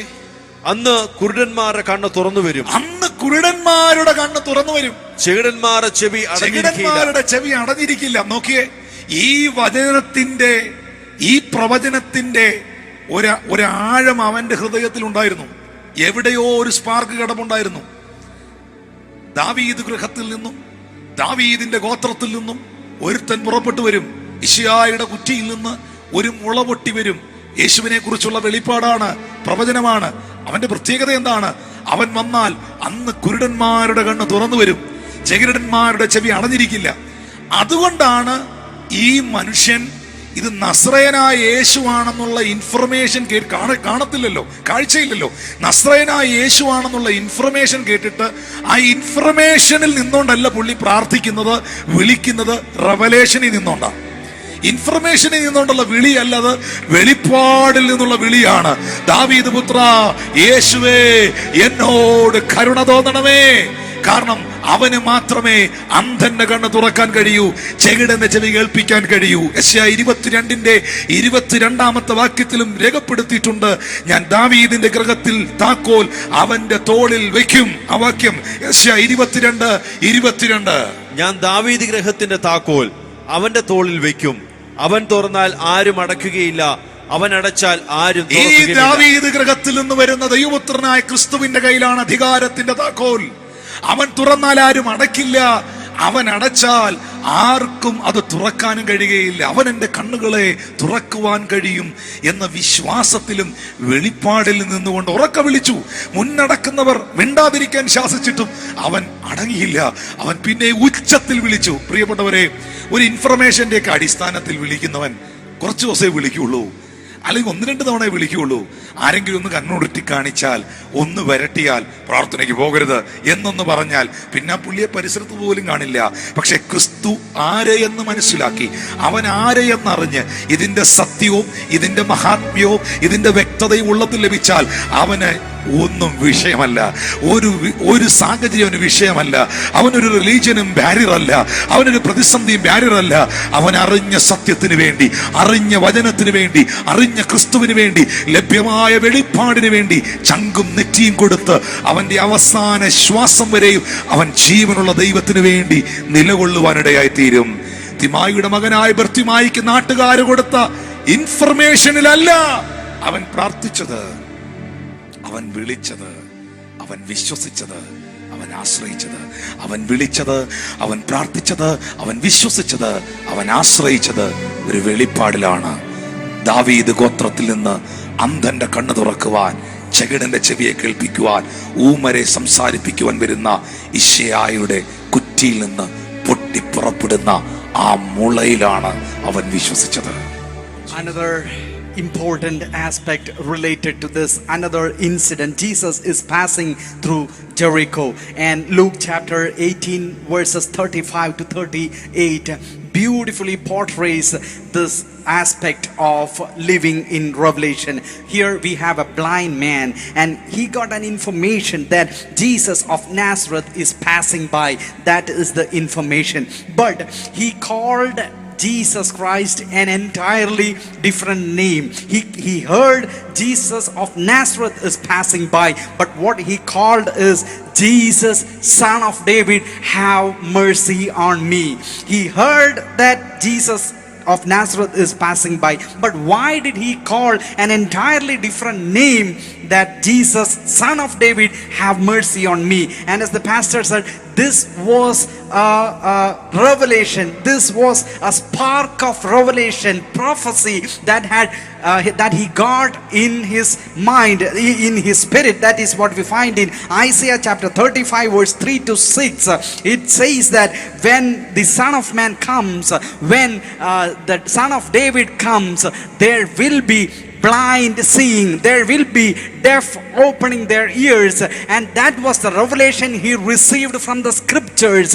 And also in Isaiah 22:22, the key of the house of David will be on the Messiah, and because of that everything will be open for him. And this spark of revelation was in his heart, and out of that revelation he cried to Jesus Christ, Jesus Christ, Son of David, have mercy on me. And as the pastor said, this prayer was not a prayer that was based on the information. This was a prayer that was based on the revelation he received. People said, be quiet, be quiet, but this man cried out all the more. If you have an information and if you follow the information, you may fail and you may backslide and you may go back. But if you have the revelation from God that Jesus Christ can heal you, Jesus Christ can touch you, if you have that revelation in your mind, that revelation will push you forward. It will make you to push forward toward Jesus Christ. And today, do not pray based on the information you have, but pray based on the revelation you have received from the Lord. You will receive miracles from God. ഞാൻ ഇതിൽ മനോഹരമായ മറ്റൊരു സംഭവം പ്രിയപ്പെട്ടവരെ കാണുന്നത് യോഹന്നാന്റെ സുവിശേഷം 2-ാം അധ്യായത്തിലാണ്. ഞാൻ എന്തെന്ന് മെസ്സേജ് അവസാനിപ്പിക്കുകയാണ്. ഞാൻ നിങ്ങൾക്ക് വേണ്ടി പ്രാർത്ഥിക്കാനായിട്ട് പോവുകയാണ്. നിങ്ങളുടെ ജീവിതത്തിൽ ക്രിസ്തുവിനെ കുറിച്ചുള്ള ആഴമേറിയ വെളിപ്പാടും വിശ്വാസവും ബന്ധവും വർദ്ധിക്കുവാൻ ഈ സന്ദേശം ഇടയാകട്ടെ. എന്തെങ്കിലും ആരെങ്കിലും ഒക്കെ പറഞ്ഞ ചില ഇൻഫർമേഷനുകളുടെ, ചില അറിവുകളുടെ അടിസ്ഥാനത്തിലല്ല നമ്മൾ ക്രിസ്തീയ ജീവിതം നയിക്കേണ്ടത്. നമ്മുടെ തല കൊണ്ടല്ല നമ്മൾ ദൈവത്തെ വിശ്വസിക്കേണ്ടത്, നമ്മുടെ ആത്മാവിലാണ്, ആ വെളിപ്പാടിലാണ് നമ്മൾ ജീവിക്കേണ്ടത്. പ്രിയപ്പെട്ടവരെ, ഈ യോഹന്നാന്റെ സുവിശേഷം 2-ാം അധ്യായത്തിലേക്ക് വരുമ്പോൾ റിജോയ് സാറേ അതിൻ്റെ 3, 4, 5 വാക്യങ്ങളിൽ വായിക്കുമ്പോൾ ഈ യേശു കർത്താവിൻ്റെ അമ്മയായ മേരി, മറിയം, അവിടെ പറയുന്ന ഒരു വാക്കുണ്ട്. വീഞ്ഞ് പോരാതെ വരികയാൽ യേശുവിൻ്റെ അമ്മ അവനോട്, അവർക്ക് വീഞ്ഞില്ല എന്ന് പറഞ്ഞു. Mary informed to him they have no wine.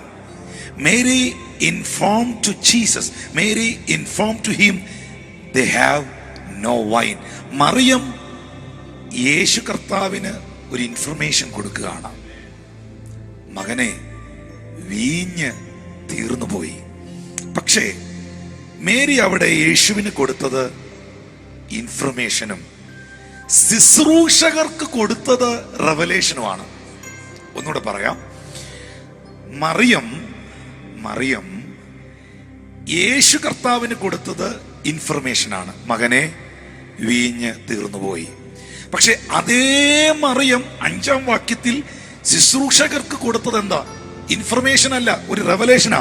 അവന്റെ അമ്മ ശുശ്രൂഷക്കാരോട്, അവൻ നിങ്ങളോട് എന്തേലും കൽപ്പിച്ചാൽ നിങ്ങളത് ചെയ്യുവീൻ. അവൻ ആരെന്ന് നിങ്ങൾക്കറിയുമോ? അവന്റെ മഹത്വം എന്തെന്ന് നിങ്ങൾക്കറിയുമോ? അവന്റെ വലിപ്പം എന്തെന്ന് നിങ്ങൾക്കറിയുമോ? അവൻ ആരെന്നറിയാവുന്നത് ഈ കല്യാണ വീട്ടിൽ എനിക്ക് മാത്രമാണ്.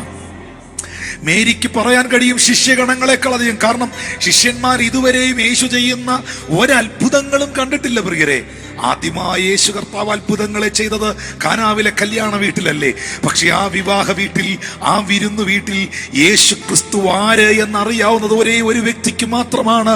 അത് മേരിക്ക് മാത്രമാണ്, മറിയത്തിന് മാത്രമാണ്. അവളോടാണ് ഗബ്രിയേൽ ദൂതൻ പ്രത്യക്ഷമായി പറഞ്ഞത്, കൃപ ലഭിച്ചവളെ നിനക്ക് വന്ദനം, അത്യുന്നതന്റെ ശക്തി നിന്റെ മേൽ നിഴലിടും, പരിശുദ്ധാത്മാവ് നിന്റെ മേൽ കടന്നു വരും, ലോകത്തിന്റെ രക്ഷകൻ നിന്നിൽ ജനിക്കുവാൻ ഇടയാകും, അവൻ അത്യുന്നതനായ ദൈവത്തിന്റെ പുത്രൻ എന്ന് വിളിക്കപ്പെടും, അവൻ മാനവകുലത്തെ അവരുടെ പാപങ്ങളിൽ നിന്ന് രക്ഷിപ്പാൻ ഇരിക്കൊണ്ട് അവൻ യേശു എന്ന് പേർ വിളിക്കണം. അവൻ അത്യുന്നതനായ ദൈവത്തിന്റെ പുത്രനാണ് എന്ന സത്യം അറിയാവുന്നത് മേരിക്കായിരുന്നു. ആ വെളിപ്പാട് ആ വിവാഹ വീട്ടിലുണ്ടായിരുന്നത് മറിയത്തിനായിരുന്നു.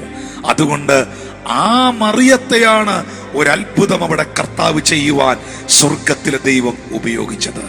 ഈ സന്ദേശം കേൾക്കുന്ന എൻ്റെ പ്രിയപ്പെട്ടവരോട് പറയട്ടെ, നിങ്ങളുടെ കുടുംബത്തിൽ, നിങ്ങളുടെ ദേശത്തിൽ, നിങ്ങളുടെ സഭയിൽ അനേകമായിരങ്ങൾക്ക്, പതിനായിരങ്ങൾക്ക്, ഈ ഭാരത രാജ്യത്തിൽ ലക്ഷോപലക്ഷം ജനങ്ങൾക്ക് നിങ്ങളെ ഒരു അനുഗ്രഹമാക്കി മാറ്റുവാൻ, നിങ്ങളെ ഒരു അത്ഭുതമാക്കി മാറ്റുവാൻ യേശു മതിയായവനാണ്. പക്ഷെ ഒരിക്കലും ഏതെങ്കിലും കെട്ടുകഥകളിലും ആശയങ്ങളിലും മനുഷ്യൻ തരുന്നതായ തിന്മകളിലും ഒന്നുമല്ല നിങ്ങൾ വിശ്വസിക്കേണ്ടത്. വ്യക്തമായി, സ്പഷ്ടമായി, ആഴമായി യേശുവിനെ കുറിച്ചുള്ള വെളിപ്പാട് നിങ്ങളിൽ ഉണ്ടാകുവാനിടയാകട്ടെ. ആ കൈകളൊന്ന് ഉയർത്തിപ്പിടിച്ചേ, അധരങ്ങൾ തുറന്ന്, വായ്കൾ തുറന്ന് ഹല്ലേലൂയ ശബ്ദമുയർത്തി, ഹല്ലേലൂയ ശബ്ദമുയർത്തി യേശുവിനെ ആരാധിക്കാൻ തുടങ്ങി.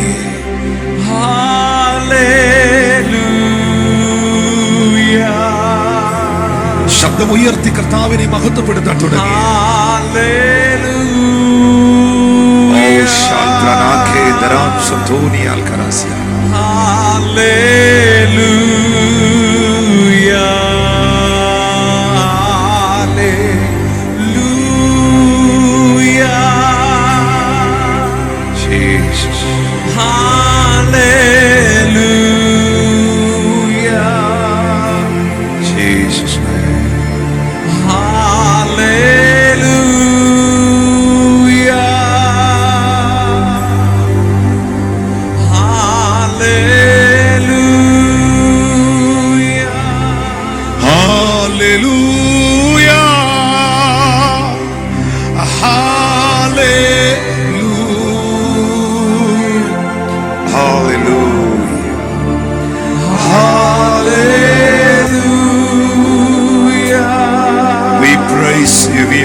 സാന്നിധ്യമുള്ള മുറികളിൽ ഇറങ്ങട്ടെ. ദൈവശക്തി ഇവരെ സ്പർശിക്കുവാനിടയായി തീരട്ടെ.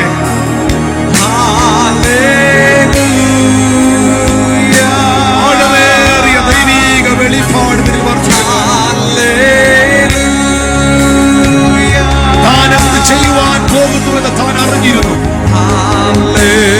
നിങ്ങളുടെ നാളുകളെ അറിയുന്ന ദൈവം, നിങ്ങളുടെ അടുത്ത മണിക്കൂറുകളെ അറിയുന്ന യേശു, നിങ്ങളുടെ ഭാവിയെ അറിയുന്ന കർത്താവ്, അവൻ നിങ്ങൾക്കായി അത്ഭുതത്തെ ചെയ്യും. അവൻ നിങ്ങളുടെ ജീവിതത്തെ അവൻ അത്ഭുതമാക്കി മാറ്റും.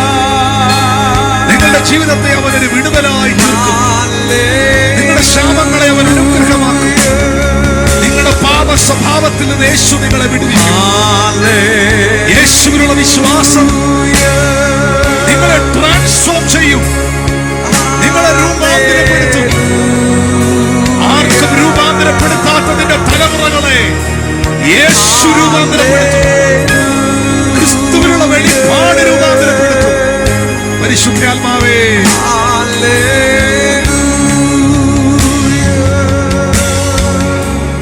ബെറയോനായ ശിമോനെ,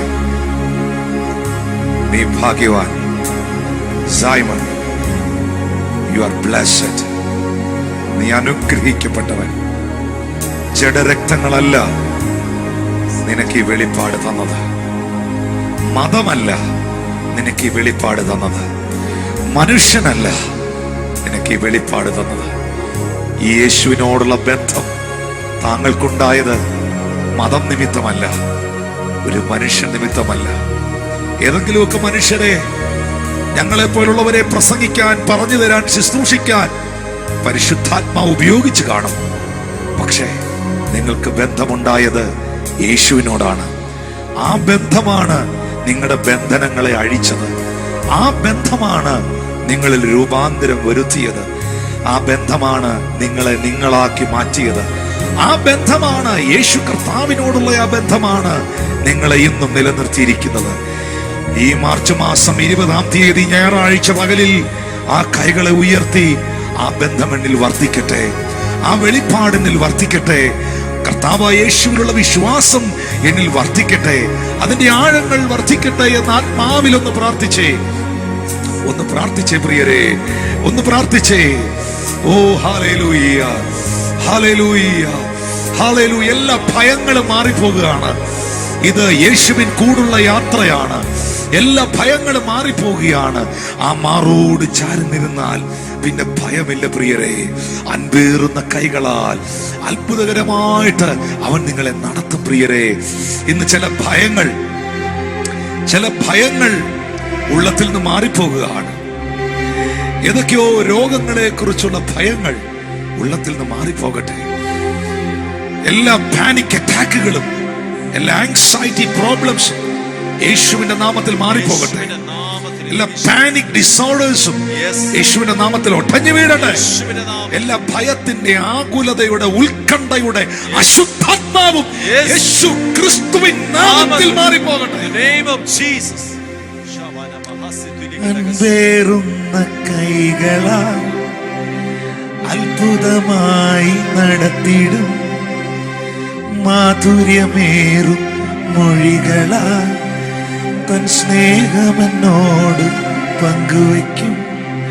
ഒറ്റയ്ക്ക് വിടുകയില്ല, മടുത്തു മാറുകയില്ല. ഒറ്റയ്ക്ക് വിടുകയില്ല, മടുത്തു മാറുകയില്ല. അന്ത്യം വരെ ആ ചുടുമതി യേശു എൻ്റെ കൂടെ മതി. അന്ത്യം വരെ ആ ചുടുമതി യേശു എൻ്റെ കൂടെ മതി. യേശുവിൻ കൂടുള്ള യാത്ര ആനന്ദമേ. ആ മാറോടു ചേർന്നിരുന്നാൽ ഭയമില്ലേ. യേശുവിൻ കൂടുള്ള യാത്ര ആനന്ദമേ. ആ മാറോടു ചേർന്നിരുന്നാൽ ഭയമില്ലേ. ഞാൻ ഈ പാട്ട് പാടാൻ ഉള്ളതിന്റെ കാരണം, പെട്ടെന്ന് പരിശുദ്ധാത്മാവിനോട് പറഞ്ഞു, ചില കേൾവികളാൽ, ചില സംഭവങ്ങളാൽ, ചില അനുഭവങ്ങളാൽ ഇങ്ങനെ ഉള്ളം തകർന്ന്, ഹൃദയം ഇങ്ങനെ പേടിച്ച് ഭയപ്പെട്ട്, എന്തൊക്കെയോ വിഷയങ്ങൾ ഓർത്ത് ഇങ്ങനെ ആകുലപ്പെട്ടിരിക്കുന്ന മക്കളോട് കർത്താവ് പറയുന്നു, താൻ എന്ത് ചെയ്യാൻ പോകുന്നെന്ന് താൻ അറിഞ്ഞിരുന്നു. നമുക്കറിയാത്ത വഴികൾ നമ്മെക്കുറിച്ചുള്ളത് യേശുവിനറിയാം. നമ്മുടെ നാളുകളെ നമ്മുടെ അപ്പായിക്ക് അറിയാം. നിങ്ങളുടെ കുഞ്ഞുങ്ങളുടെ ഭാവിയെ അറിയാവുന്ന, അവരുടെ നാളുകളെ അറിയാവുന്ന യേശുവാ നിങ്ങൾക്ക് വേണ്ടി ജീവിക്കുന്നേ. ആ കർത്താവിലാണ് നിങ്ങൾ വിശ്വസിക്കുന്നേ. ആ കർത്താവ് പറയുന്നു,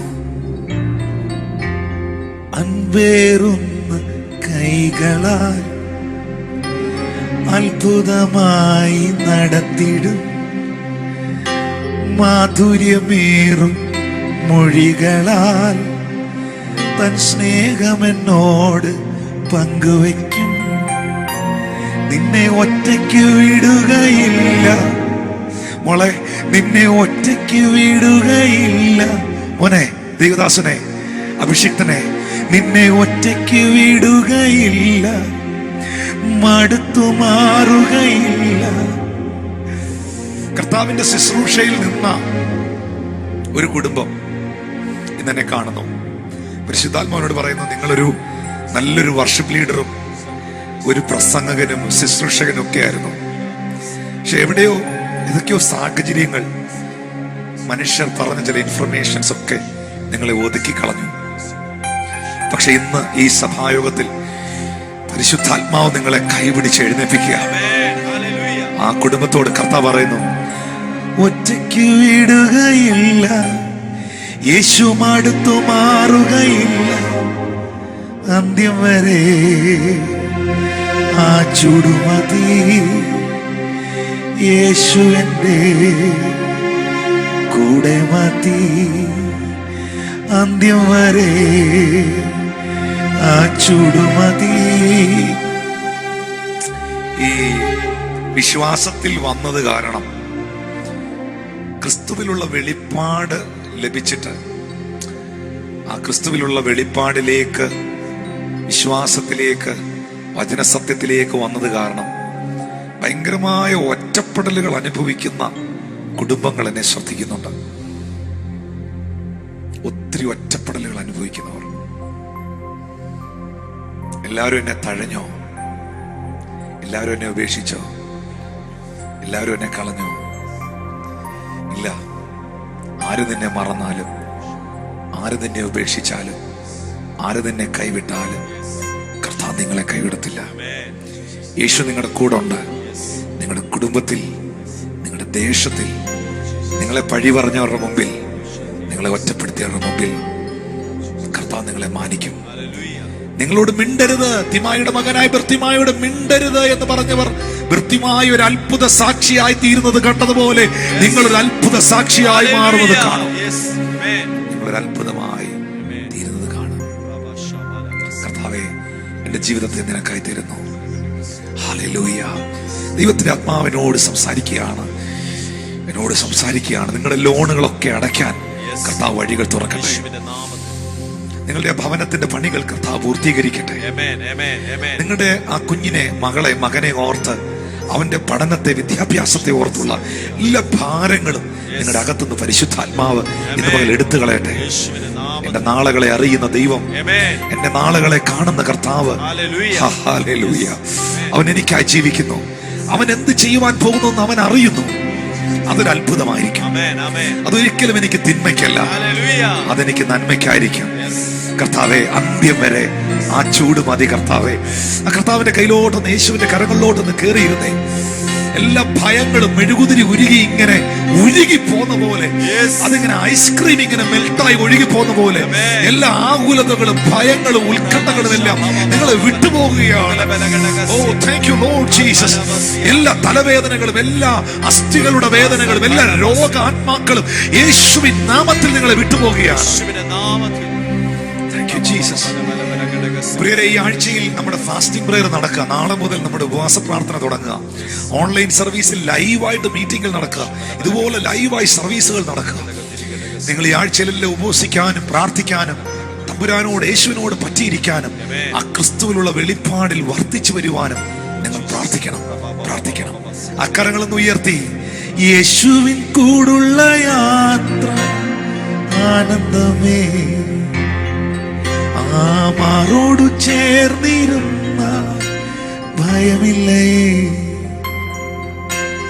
അൻപേറുന്ന കൈകളാൽ അത്ഭുതമായി നടത്തിടും, മാധുര്യമേറും മൊഴികളാൽ തൻ സ്നേഹമെന്നോട് പങ്കുവെക്കും, ഒറ്റയ്ക്ക് വിടുക